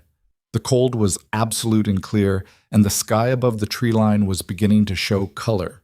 The first real color in what felt like days. Pale orange along the eastern ridge. The kind of light that arrived indifferently, on schedule, regardless of what had happened beneath it in the dark. Nathan stood in it. He breathed. Then he picked up his pack, clipped Ranger's lead, and started back up the mountain to file his incident report, close out the search, and find out what had happened to Derek Paulson from Spokane, whose name he hadn't forgotten just because the night had given him other things to carry. The mountain was quiet in the way mountains went quiet after storms. Not peaceful, exactly, just exhausted, the way everything got when it had spent all night being violent and had run out of energy for it. Ranger walked beside him at heel, which was unusual. The dog typically ranged ahead on the return leg. Nathan looked down at him. Ranger looked back up. "Good work," Nathan said. The dog held his eyes for a moment, then looked forward again, and they walked together into the morning light in the particular silence of 2 things that had been through something and didn't need to discuss it. Behind them, in the snow at the Fire Road junction, the marks from the landing skids were already beginning to fill in, the wind smoothing them over the way the mountain smoothed over everything eventually. Carefully, without ceremony, as if it had been there before any of this and expected to be there long after, which it had been, and would be. Derek Paulson from Spokane had made it out on his own. Nathan learned this when he reached the reserve staging area at 9:14 a.m., a gravel pullout off Route 12 that the Teller County SAR team used as a forward base, currently occupied by 2 support vehicles, a command trailer, and 4 people who had spent the night coordinating a search that had gone in directions nobody had planned for. Paulson had ridden his snowmobile into a drainage ditch at approximately 11 p.m., walked 2 miles south in deteriorating conditions to a ranch boundary, and knocked on a door until someone answered. He was at Teller County Regional with a broken wrist and mild frostbite on his left ear, and had apparently spent the morning complaining about the cost of the helicopter that came to confirm he'd already been found. Nathan's team leader, a 41-year-old former park ranger named Vicky Marsh, told him this while handing him a cup of coffee that tasted like it had been sitting in a thermos since the previous administration. She told him while looking at him with the particular expression she reserved for situations where she had things to say and was organizing them. He drank the coffee and waited. "Your radio went silent at 0023, she said. Tree came through the north wall of the Hatcher lookout, took the radio with it. I'm aware. I'm establishing timeline. She had a notepad. She used it. Your last transmission gave me your coordinates and a status report on the civilians. I got about 60% of it. Which 60%? Enough to know you had people and they were alive and you were at the lookout." She looked up. "What I did not get was the part where you apparently ran a fuel recovery operation in the middle of a Class 4 storm with a 78-year-old civilian." 78-year-old former incident commander, Nathan said. 31 years, Type 1 certification. He navigated. I carried. That's not the point. What is the point? Vicky set the notepad down on the hood of the nearest support vehicle. She was a measured person, right? She didn't raise her voice, she didn't use her hands when she talked, and she delivered corrections in the tone of someone who considered losing her temper a waste of resources. Nathan had worked under worse. The point is that you deviated from your assigned sector without confirmed authorization, took a civilian partner into life-threatening conditions for a secondary operation that was not part of your tasking, operated with a compromised radio for 6+ hours, and managed to do all of this without a single check-in that I could actually receive. The radio was compromised before we left for the fuel run. I transmitted our intent. Into static. Into whatever was there. It was the tool I had. He held her gaze. What would you have done differently? She was quiet for a moment. The same things, she said. Probably, but I'd have been angrier about it. She picked the notepad back up. The shoulder. What about it? You're holding your left arm at a specific angle that tells me it's not fine. It's functional. That's not what I asked. She wrote something. You're going to the medical tent before you do anything else. That's not a discussion. Nathan looked at the medical tent, a pop-up structure at the far end of the staging area, with a paramedic he recognized from previous operations standing outside it, drinking her own terrible coffee and watching the exchange with the professionally neutral expression of someone who knew better than to get involved in whatever this was.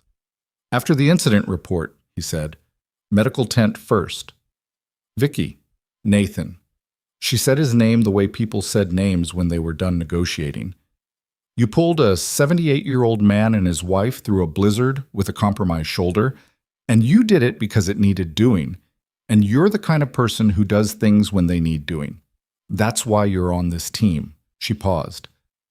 It's also why you're going to destroy that shoulder permanently if someone doesn't make you stop moving it before you've been checked out. So you're going to the medical tent, and then you're going to sit down, and then we're doing the incident report, in that order. He went to the medical tent. Bois. The paramedic's name was Carla Reeves, and she had the brisk, unsentimental manner of someone who had spent enough years patching up people who'd injured themselves doing things they shouldn't have been doing that she'd lost the capacity for being surprised by any of it. She examined the shoulder with practiced efficiency, asked him to demonstrate range of motion in specific directions, watched his face carefully while he did, and arrived at her assessment in about 6 minutes. Partial tear, probably, she said. Could be a labral issue, could be both. I can't tell you without imaging. How partial? Enough that if you keep loading it like you have been, partial becomes complete. She handed him a cold pack. Hold this here. I have an incident report. Hold the cold pack, Nathan. He held the cold pack. Carla made notes. How long were you operating on it? 6 hours, give or take. At what load? He told her about the fuel cans, about the tree debris, about the sled over the fallen trunk. She made more notes with the expression of someone accumulating evidence for a case she intended to win. You're going to need surgery. Probably. Not probably. You're going to need surgery and 6 to 8 weeks of restricted activity after, and the longer you wait to schedule it, the worse the outcome. I understand. Do you? Because in my experience, people who say, I understand about this kind of thing, and then proceed to, Carla. He looked at her. I understand. I'll schedule the imaging this week. She studied him for a moment, verifying the truth of this by whatever internal instrument she used. Apparently it checked out. Fine. Sling's in the box behind you. Put it on. I can't effectively. Put the sling on, Nathan. He put the sling on. The incident report took 90 minutes and happened in the command trailer with Vicky, her deputy coordinator, and a representative from the County Emergency Management Office named Phil Garrett, who had driven up from Copper Falls in a county SUV and was still wearing dress shoes, which told Nathan everything he needed to know about how much field experience Phil Garrett had. Nathan went through it in the order it happened. He was precise and chronological and included the decision points. The sector deviation when Ranger indicated direction, the discovery of the civilians, the assessment of the lookout as extraction point, the fuel run, the radio loss, the medical evacuation. Garrett had questions about the sector deviation. You left your assigned search area, Garrett said, without authorization. With partial authorization from my team leader transmitted and received. She said she received 60% of your transmission. Yes. The 60% that included my coordinates and the deviation rationale. But not explicit authorization. Nathan looked at him. My team leader's standard operating procedure for field decisions in communications-compromised environments is individual unit discretion based on operational judgment. That's in the Reserve SAR Protocol, Section 4, Paragraph 3. Garrett consulted his own notepad, spent a moment looking for Section 4, Paragraph 3, and not finding it because he was looking at the wrong document. Vicky did not help him find it. The deviation, Nathan continued, resulted in the discovery and survival of 2 civilians who would not have survived the night without intervention. The female civilian is currently at Teller County Regional, receiving treatment for pneumonia. The male civilian is uninjured. He paused. I'm not sure what the concern is. The concern, Garrett said, is that independent action outside of assigned parameters creates liability exposure for the county. Nathan looked at Vicky. Vicky's expression said, I know. He drove 90 minutes in dress shoes for this. Phil, she said, with the careful patience of someone managing a necessary irritant, the field team made a sound operational decision in compromised conditions that saved 2 lives. The deviation is documented, the rationale is sound, and the outcome is positive. What exactly would you like us to have done differently? Garrett adjusted his position in his chair. I'm not saying the outcome was wrong. I'm saying the process, Nathan said, is that you respond to what's in front of you with the resources and information you have. In the field, that process looks different from what it looks like on a form. Both of those things are true at the same time. Garrett looked at him with the expression of someone who was accustomed to being the senior person in the room and was recalibrating. Your record shows 3 prior deviations from assigned sectors, Garrett said, all resulting in successful extractions. Yes, that's either very good judgment or very good luck. It's good training and a good dog, Nathan said. The dog's record is cleaner than mine. Vicky made a sound that might have been a cough. Garrett wrote something, capped his pen, and looked at the document in front of him. I'll need a formal review of the protocol language around independent field decisions. That's a reasonable request, Vicky said. I'll have something to you by end of month. Garrett nodded, gathered his documents, and stood. He looked at Nathan one more time with the expression of someone who hadn't quite gotten what he came for and wasn't sure how that had happened. Good outcome, he said, despite the process concerns. Yes, Nathan said. It was. Garrett left. The door of the command trailer swung shut behind him. Vicky looked at Nathan for a long moment. 3 prior deviations, she said. 3 prior deviations. And you're going to do it again. If Ranger tells me to.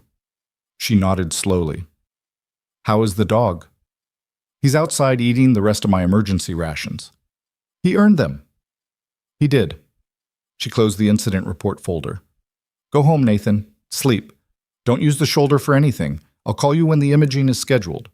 Nathan stood, maneuvered the sling back into position, and picked up his pack with his right hand. At the door, he stopped. The Brennans, he said. What happens to them? Their cabin? Harold mentioned the generator failure. If the structure lost heat for the duration of the storm. I'll have someone check it, Vicky said. I'd like to know. She looked at him. I'll make sure you know. He went outside to retrieve his dog, Cham. The cabin was a loss. Nathan learned this 2 days later when Vicky sent him a text that contained 3 sentences. Brennan property assessed.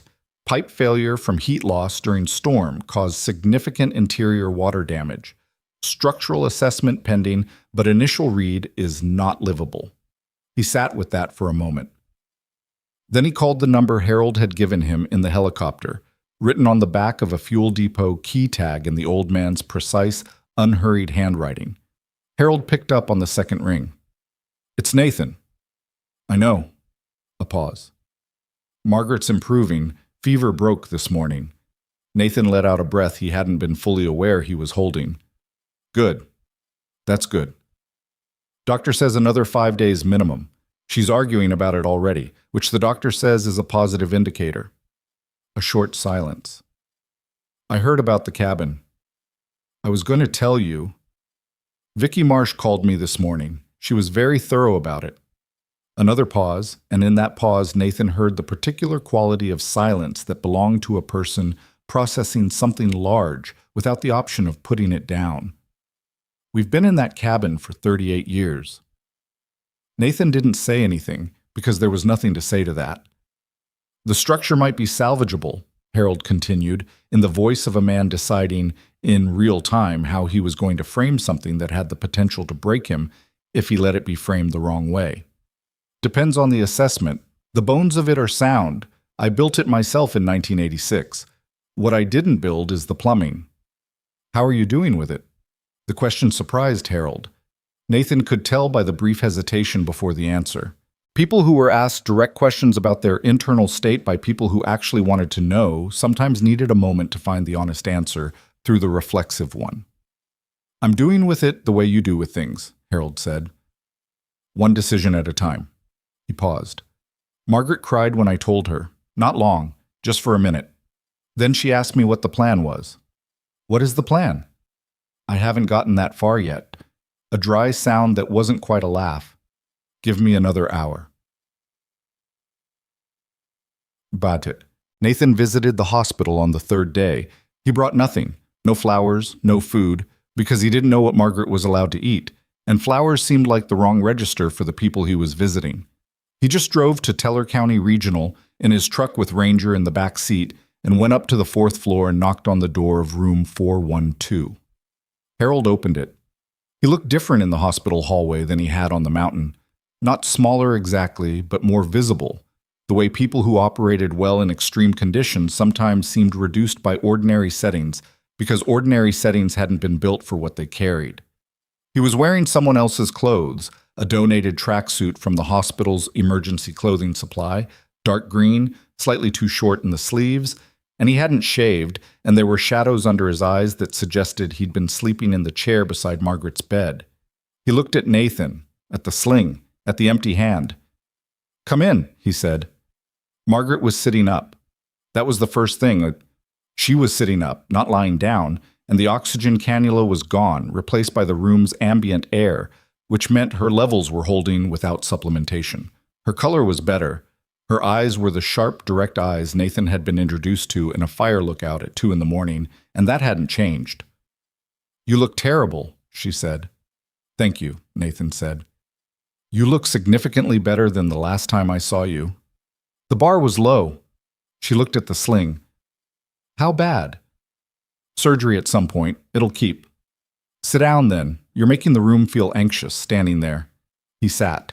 Harold sat across from him, in the chair that had clearly been his primary residence for the last 3 days. There was a worn quality to the cushion, a book on the side table, a coffee cup that had been refilled many times. For a moment, they were just 3 people in a hospital room with the particular quality of silence that belonged to people who had been through something together and were now in the strange territory of being somewhere ordinary. The cabin, Nathan said. Harold and Margaret exchanged a look. We talked about it, Margaret said. Extensively. And Harold is going to rebuild it. She said this with the specific certainty of a woman who had already concluded the argument. Not restore, rebuild, better insulation, better plumbing, better generator setup. Harold was looking at his hands. I haven't decided. Harold, I'm considering you decided at 2 in the morning when you couldn't sleep, and you came and stood at the window for 40 minutes and then came back and sat down. You decided by the time you sat down. She looked at Nathan. He thinks I don't know what he's doing when he stands at the window. Harold said nothing. He's always rebuilt things, Margaret said. That's who he is. Nathan looked at Harold. The old man looked up from his hands. His expression was the complicated one Nathan had learned to recognize, the one that lived at the intersection of grief and decision, where a person had finished grieving one version of a thing and was beginning to recognize the next version taking shape. There are things I did wrong, Harold said, in that cabin. Deferred maintenance I kept deferring, the backup battery, the emergency contacts that were out of date. He paused.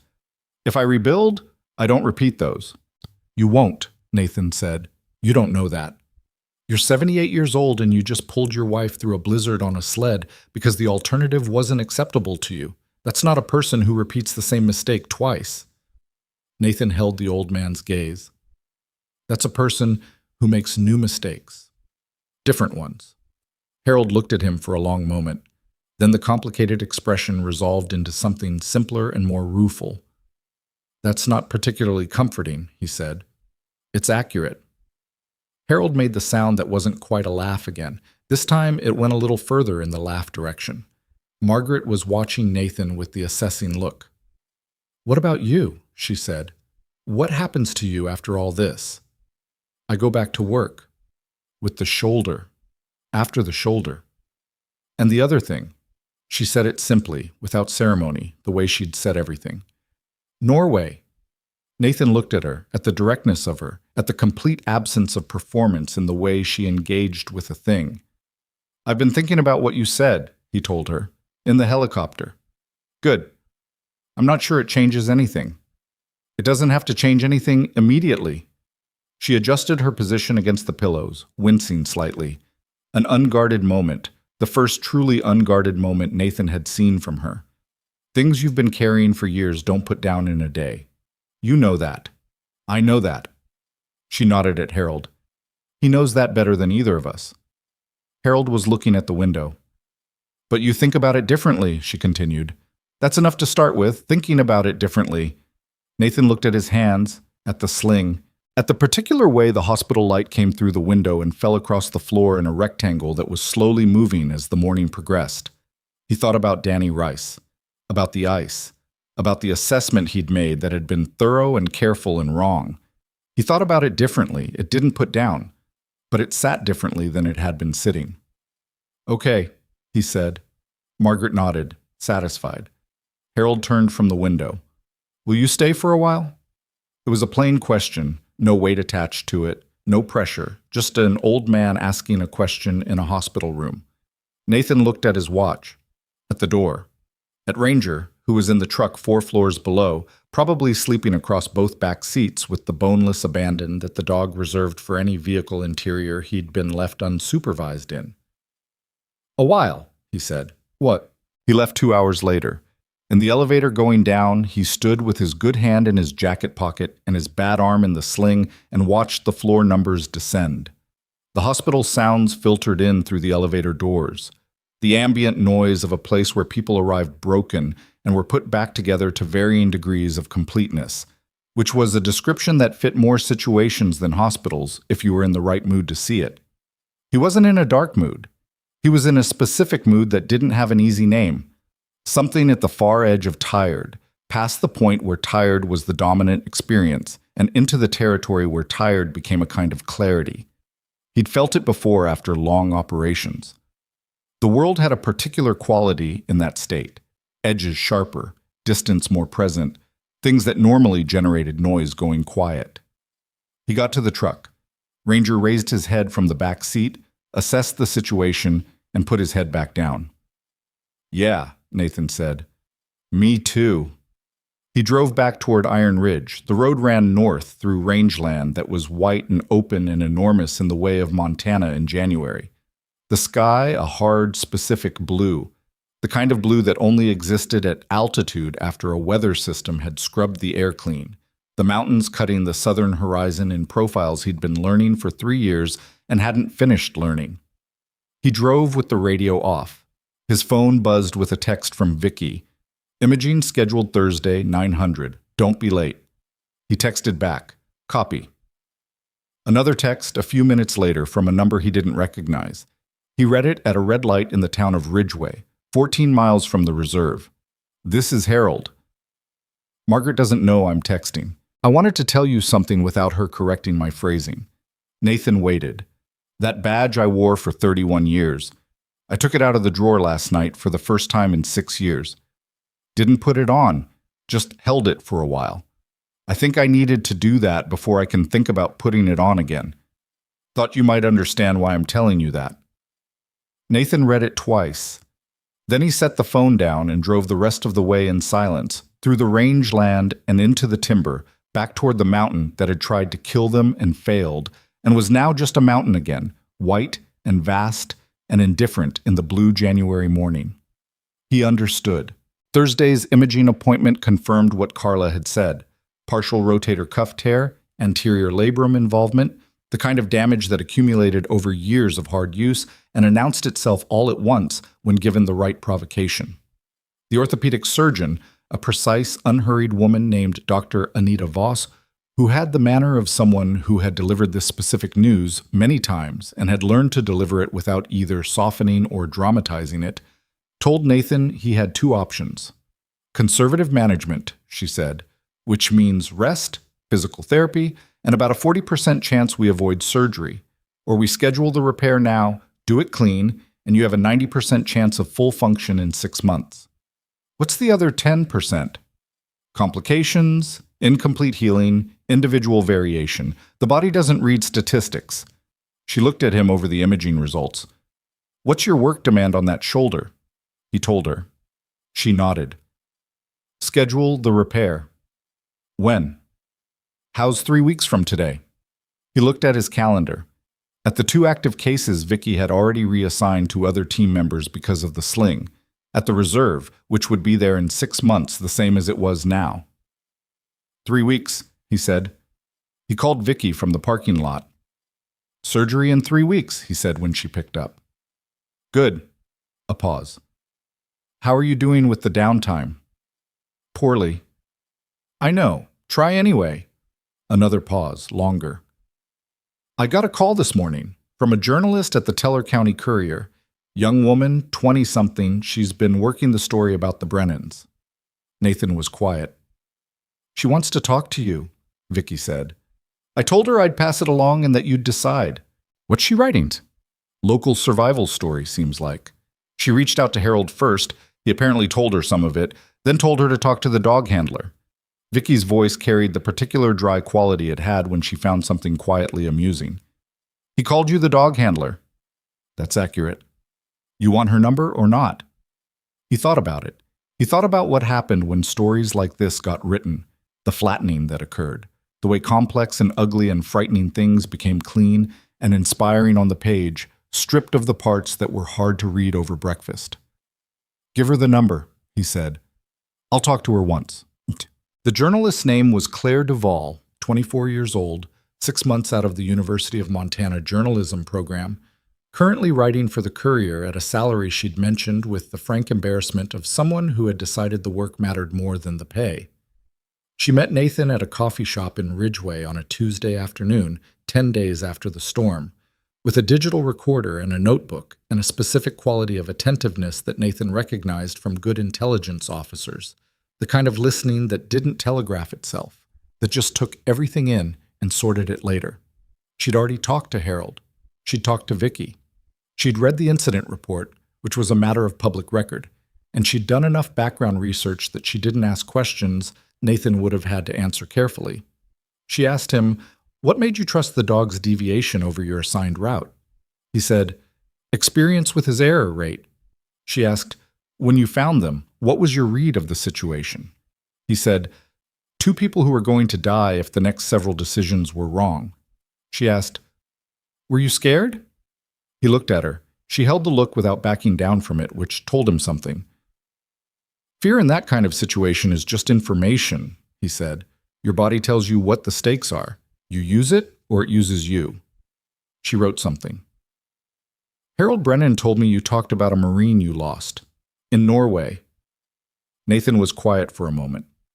"He told you that?" "He said it wasn't private. He said—" She checked her notebook. "Nathan carried that the way I carried James, and he deserves for people to know he carried it and kept moving anyway." His words. Nathan looked at the table, at the coffee cup, at the window behind Claire's shoulder where Ridgeway's main street ran in the January cold. A few trucks. A woman walking a dog that wasn't Ranger. "Corporal Danny Rise," he said, 22 years old, Norway, 2018. "I assessed the ice route and I was wrong." He paused. "That's what happened." "And you've been carrying that?" "Yes." "Does that affect how you work now?"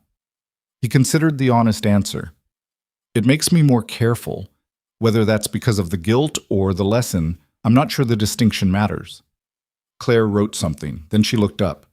"Do you think Harold's guilt about Coldwater Creek affected how he moved through that night? Ask him." "I did. He said it made him slower early on, then it stopped." "When?" "He said when he stopped thinking about the dead and started thinking about the living." She paused. "He said Margaret helped him get there." Nathan looked at her. "He said you helped too," she added. "The conversation in the lookout." "I didn't do anything except tell him what happened to me." He said that was the thing. She clicked her pen. "He said nobody had ever told him a parallel story without then telling him what to do with it. He said you just told it and left it there." Nathan picked up his coffee and drank it and didn't say anything. "Is there anything you want people to know about that night?" Claire asked. "Anything the incident report doesn't capture?"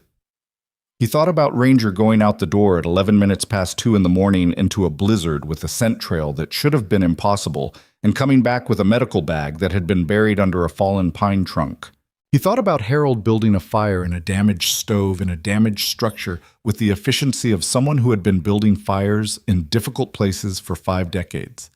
He thought about Margaret arguing about who needed the broth more. "The dog," he said. "Make sure people understand it was the dog." Claire smiled for the first time. It changed her face considerably. Harold said the same thing. The article ran on a Saturday, 3 weeks before Nathan's surgery. It was longer than he'd expected. The Courier gave it the front page and the full jump inside, with a photograph of the Hatcher lookout taken in the daylight aftermath, the pine trunk still visible through the north wall breach. Claire had written it straight. No manufactured drama, no sentences that reached too far for effect, just the sequence of events in the order they happened and the people in them rendered as people rather than symbols. She'd included the difficult parts, the backup battery Harold had forgotten, the route deviation without confirmed authorization, the shoulder Nathan had operated on for 6 hours without mentioning. She'd included Danny Rice's name, which Nathan had not expected, and which hit him when he read it in a way that had nothing to do with the other words on the page.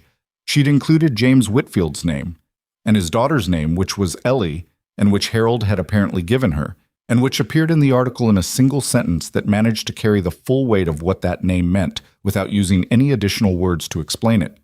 Nathan read the article twice. He set it down. He picked it up and read the last 3 paragraphs a third time. Then he called Harold. "You read it," Harold said. Yes. She's good? She is. Nathan paused. You gave her Ellie Whitfield's name.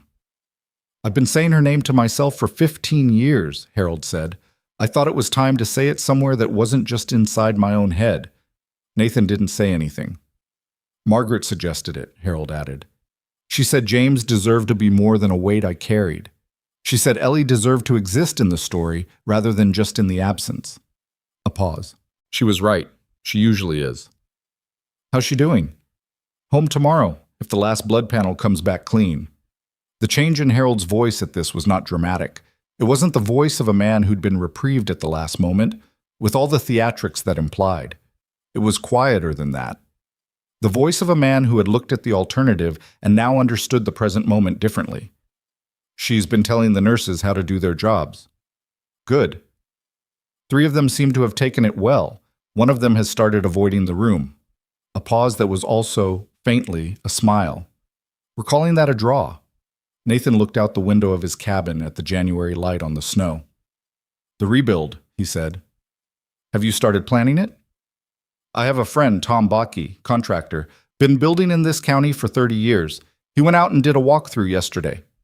Harold's voice shifted into the practical register, the one Nathan associated with him navigating by terrain memory. Direct, specific, no wasted energy on the edges. Structural bones are sound. The interior damage is significant, but it's interior. Tom says 4 months with a good crew. 4 months is spring. May, maybe June. Margaret says we'll stay with her sister in Billings while it happens. A pause. I'd rather sleep in the truck. The sister? She has opinions about everything and shares all of them in real time. Another pause. Margaret says I have the same quality, and this is the universe correcting for it. Nathan found himself doing something with his face that it took him a moment to identify because it had been a while. He was smiling.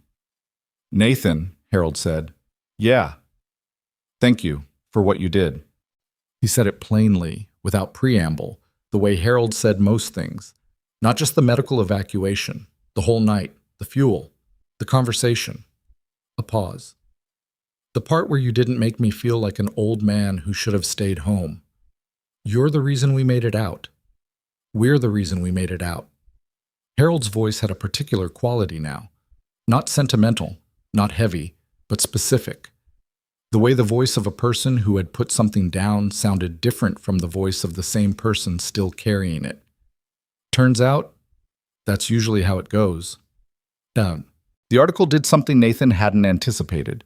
He understood, intellectually, that a front-page story in a regional paper generated a certain amount of response, letters, calls, the brief local celebrity that attached itself to people whose names appeared in print and faded within a week or two.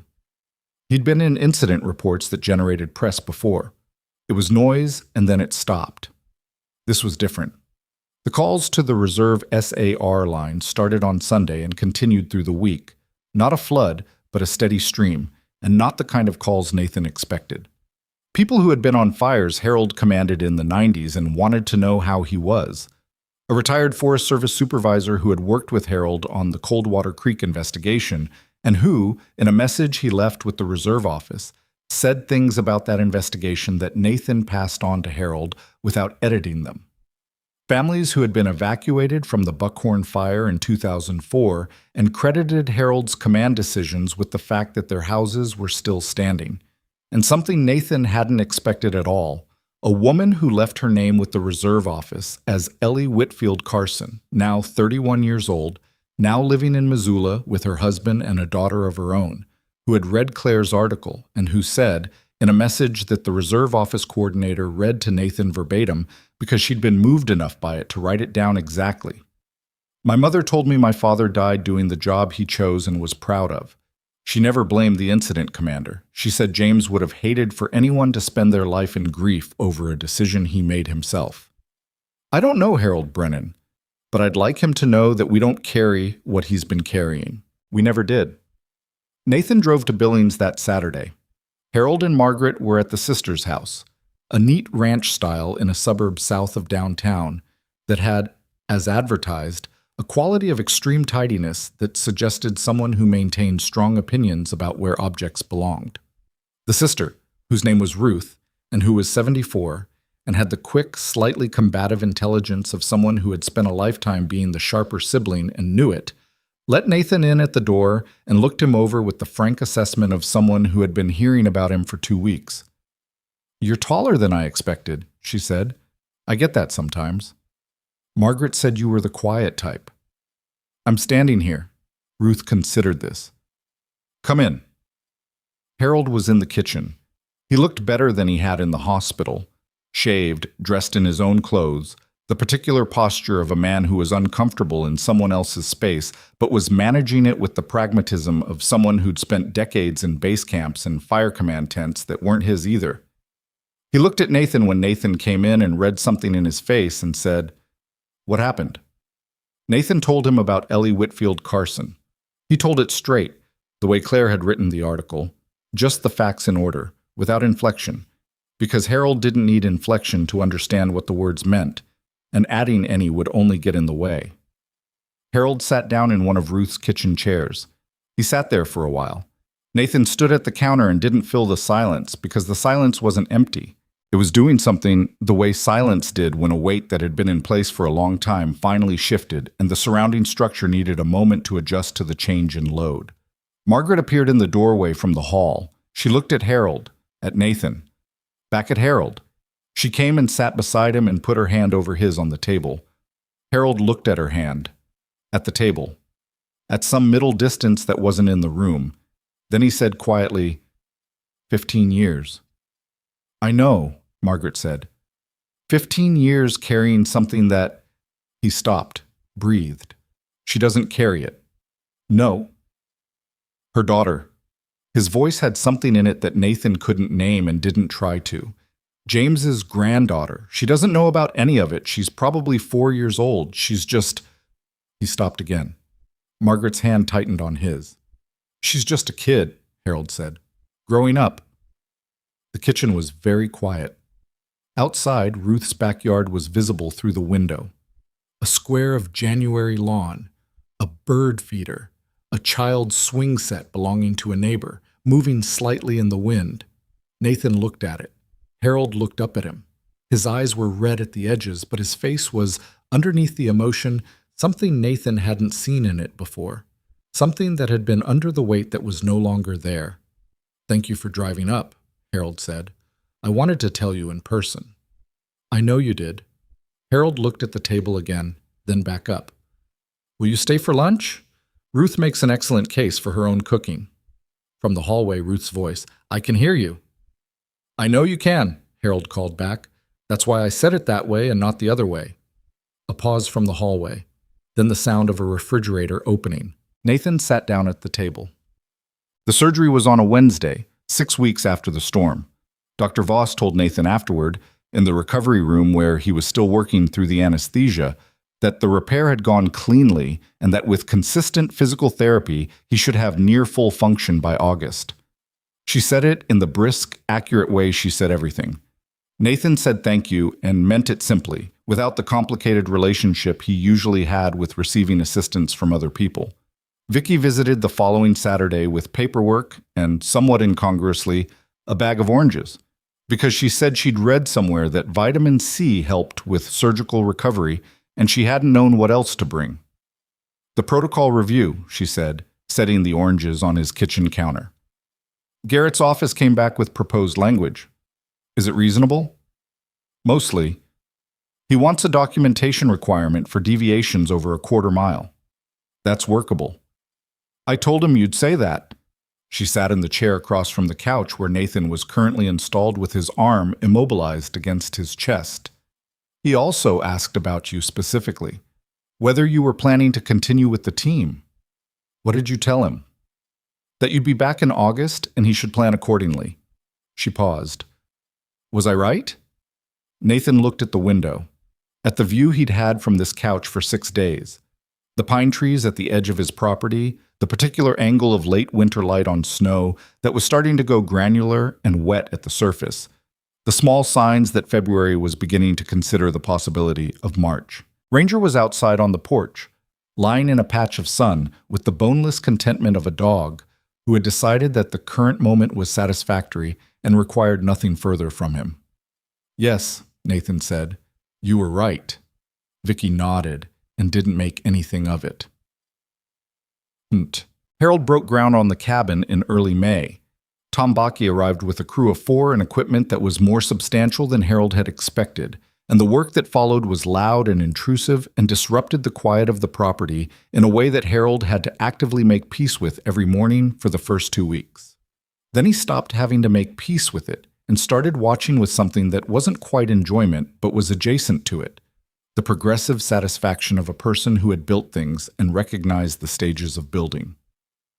Margaret came back to the site for the first time on the day they poured the new foundation. She stood at the edge and looked at the outline of where the cabin had been and where it was going to be, slightly larger now, slightly better positioned relative to the prevailing winter winds, with a mechanical room that Harold had overspecified to within an inch of its life and that contained backup systems for the backup systems. She stood there for a long time. Harold stood beside her. "It's going to be different," she said. "Yes." "Is that all right with you?" He looked at the outline, at the fresh concrete, at the property that had been theirs for 38 years and that was in the process of becoming theirs again in a new configuration. "I built the first one," he said. "I know how to build it different and still have it be right." Margaret put her hand through his arm. Nathan came up in June, 3 weeks before his clearance to return to field operations, driving the 3 hours from Iron Ridge with Ranger in the back seat, and a box of tools Harold had mentioned needing in a text that had been casual enough that Nathan suspected it wasn't casual at all. He worked alongside Tom's crew for 2 days, light work, one-arm work, the kind of tasks that didn't stress the repaired shoulder, but contributed something. And in the evenings, he sat on the tailgate of Harold's truck with the old man, and they talked in the way they'd fallen into since the hospital, direct, without preamble, the kind of conversation that could go anywhere, because neither of them had any interest in performing for the other. On the second evening, Harold said, "Claire wants to do a follow-up piece." "About the rebuild?" "About all of it. The rebuild, the response, Ellie." He paused. "She asked if I'd be willing to talk to James's crew members, the ones still around. Some of them have reached out since the article." Nathan looked at the tree line dark now against the evening sky. "What did you say?" "I said I needed to think about it." Harold turned his coffee cup in his hands. "I've been thinking about it for 3 weeks. And? I think I want to." He said it carefully, like something he was still testing the weight of. "Not to explain myself. I spent 15 years trying to explain myself to myself, and it didn't work." He paused. "I think I want to just be in the room with them, see what's there." Nathan thought about that. That takes more than most people have. Maybe. Harold looked at the cabin frame, the new bones of it visible against the sky. Or maybe it just takes being on the other side of something that could have ended differently. Changes your math on what's worth being afraid of. Nathan looked at the frame too. He thought about Danny Rice, about the ice, about the way he'd been carrying the story of that day as a fixed thing, sealed, complete, the evidence of a failure that defined a limit. And about the way it felt different now. Not smaller, not resolved into something clean, but different in the way Harold had described. The math changed. The calculation of what was worth carrying and what was worth putting down had been revised, not by someone telling him to revise it, but by the simple fact of 6 hours on a mountain with an old man who had been carrying the same shape of weight for 15 years and had just finally set it down. He wasn't there yet, he knew that, but the direction was clear. "Ellie Whitfield Carson," he said. "Yeah, you're going to reach out to her." Harold was quiet for a moment. "Margaret thinks I should." "What do you think?" "I think, He stopped, started again. "I think that little girl growing up in Missoula deserves to know that her grandfather's death meant something to the people who were there. Not as an apology, not as an explanation." He paused. "Just as acknowledgement that we know, that we remember." He looked at Nathan. "Does that make sense?" "Yes," Nathan said. "It does." Harold nodded, looked back at the cabin frame. You know what I keep thinking about? He said. What? That backup battery. He shook his head slowly.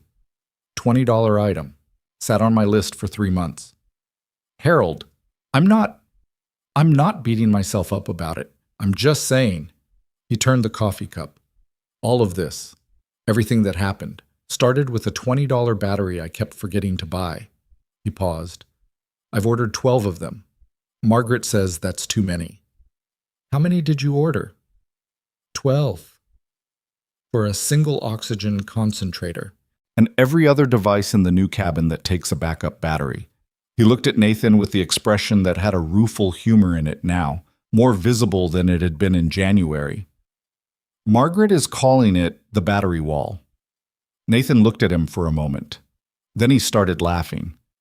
It was not a polished or cinematic sound. It was just a laugh, unguarded, surprised out of him, the kind that happened when something landed exactly right. Harold watched it happen with a look of satisfaction. Ranger lifted his head from the truck bed, assessed the situation, and put his head back down. The cabin was finished on a Thursday in late August. Margaret planted something at the front corner, a mountain ash, small and uncertain looking in its new soil, the kind of thing that would take years to become what it was meant to become. Harold watched her do it and didn't offer to help because she hadn't asked, and because watching Margaret plant something was its own distinct category of experience that didn't require his participation. When she finished, she stepped back and looked at it. It'll be taller than the roof in 10 years, Harold said. Good. We'll be in our 90s. I know. She looked at the tree, at the cabin, at the clearing that was the same clearing and a different clearing at the same time. We'll be here. Nathan came back for the first weekend in September, cleared for full field operations as of the previous Monday, the shoulder functional in the way Dr. Voss had promised. Not quite the same as before, with a specific range at maximum elevation that would probably never come back, but functional, reliable, his. He brought Ranger and a bottle of something Harold had mentioned preferring in a text, and he sat on the new porch in the September evening with the old man and his wife, and felt the particular quality of the moment, not complete, not resolved in the way that stories resolved on paper, but real in the way that things were real when they'd been paid for with something. Margaret had made coffee. It was somehow excellent, the kind of thing that shouldn't have come from the basic equipment in a newly finished cabin, but that represented 53 years of knowing exactly how to make a specific thing for a specific person. Harold was wearing his incident commander's badge, not displaying it, not pointing to it, just wearing it on the collar of his flannel shirt, the way a person wore something that had been put away for too long and now simply belonged back in the air. Nathan noticed it and said nothing, because Harold hadn't said anything about it, and the silence around it was the right size. Ranger lay across the new porch boards with the settled weight of a dog that had assessed the location and found it acceptable. The mountain was the mountain, indifferent, enormous, complete in itself. The trees at the clearing's edge were beginning to show the first specific turn of September color. The air had the quality it had in the high country at the edge of summer, clean and very cold, and carrying something in it that had no name but that Nathan had spent 3 years learning to recognize. He sat in it. He thought about Danny Rice the way he thought about him now, present but not pinning, a weight that had been redistributed into something closer to a carried truth than a carried sentence. The ice had been wrong. The assessment had been wrong. A 22-year-old man had died. All of that was true, and none of it was going anywhere. But Nathan Cole had gotten back on the mountain. He'd gotten up and done the job and would keep doing it, not to earn anything, not to balance any ledger, but because the job was real, and the people it reached were real, and the alternative was a version of himself he had no interest in becoming. That was enough. It had to be enough. And it was. Next winter, Harold said, into the comfortable quiet. Nathan looked at him. I'm putting together a survival skills program, working with the County Emergency Management Office. Harold looked at the tree line. Basic winter preparedness for people living in remote locations, older residents especially, people who think they know the mountain but haven't updated their knowledge in 20 years. He paused. I was thinking about whether you'd be willing to come do the search and rescue piece. You and Ranger. Nathan looked at the dog, who was asleep. Yeah, he said, we'll do that. Harold nodded. Margaret, from her chair, made a small sound of approval that she didn't bother to attach words to. They sat in the evening as the light went off the mountains the way light went off the mountains up here, slowly at first, then all at once, the color draining out of the sky from west to east until the stars appeared in the gaps between clouds, and the temperature dropped the 10 degrees it always dropped when the sun left this elevation, and the new cabin held its warmth behind them like a kept promise. Ranger woke briefly, looked at the dark tree line, found nothing requiring his professional attention, and went back to sleep. The mountain was quiet. The people on it were quiet. The new ash tree at the corner of the cabin stood in the dark, small and temporary and reaching. Some things you survive, some things you carry forward. The difference between those two outcomes isn't luck, and it isn't strength alone. It's the decision, made in the worst moment of the worst night, to keep moving towards someone who needs you, and to keep moving long after the storm has passed, until the shelter you needed becomes the shelter someone else finds. That is what courage actually looks like. Not the absence of fear, but the refusal to let fear be the last word.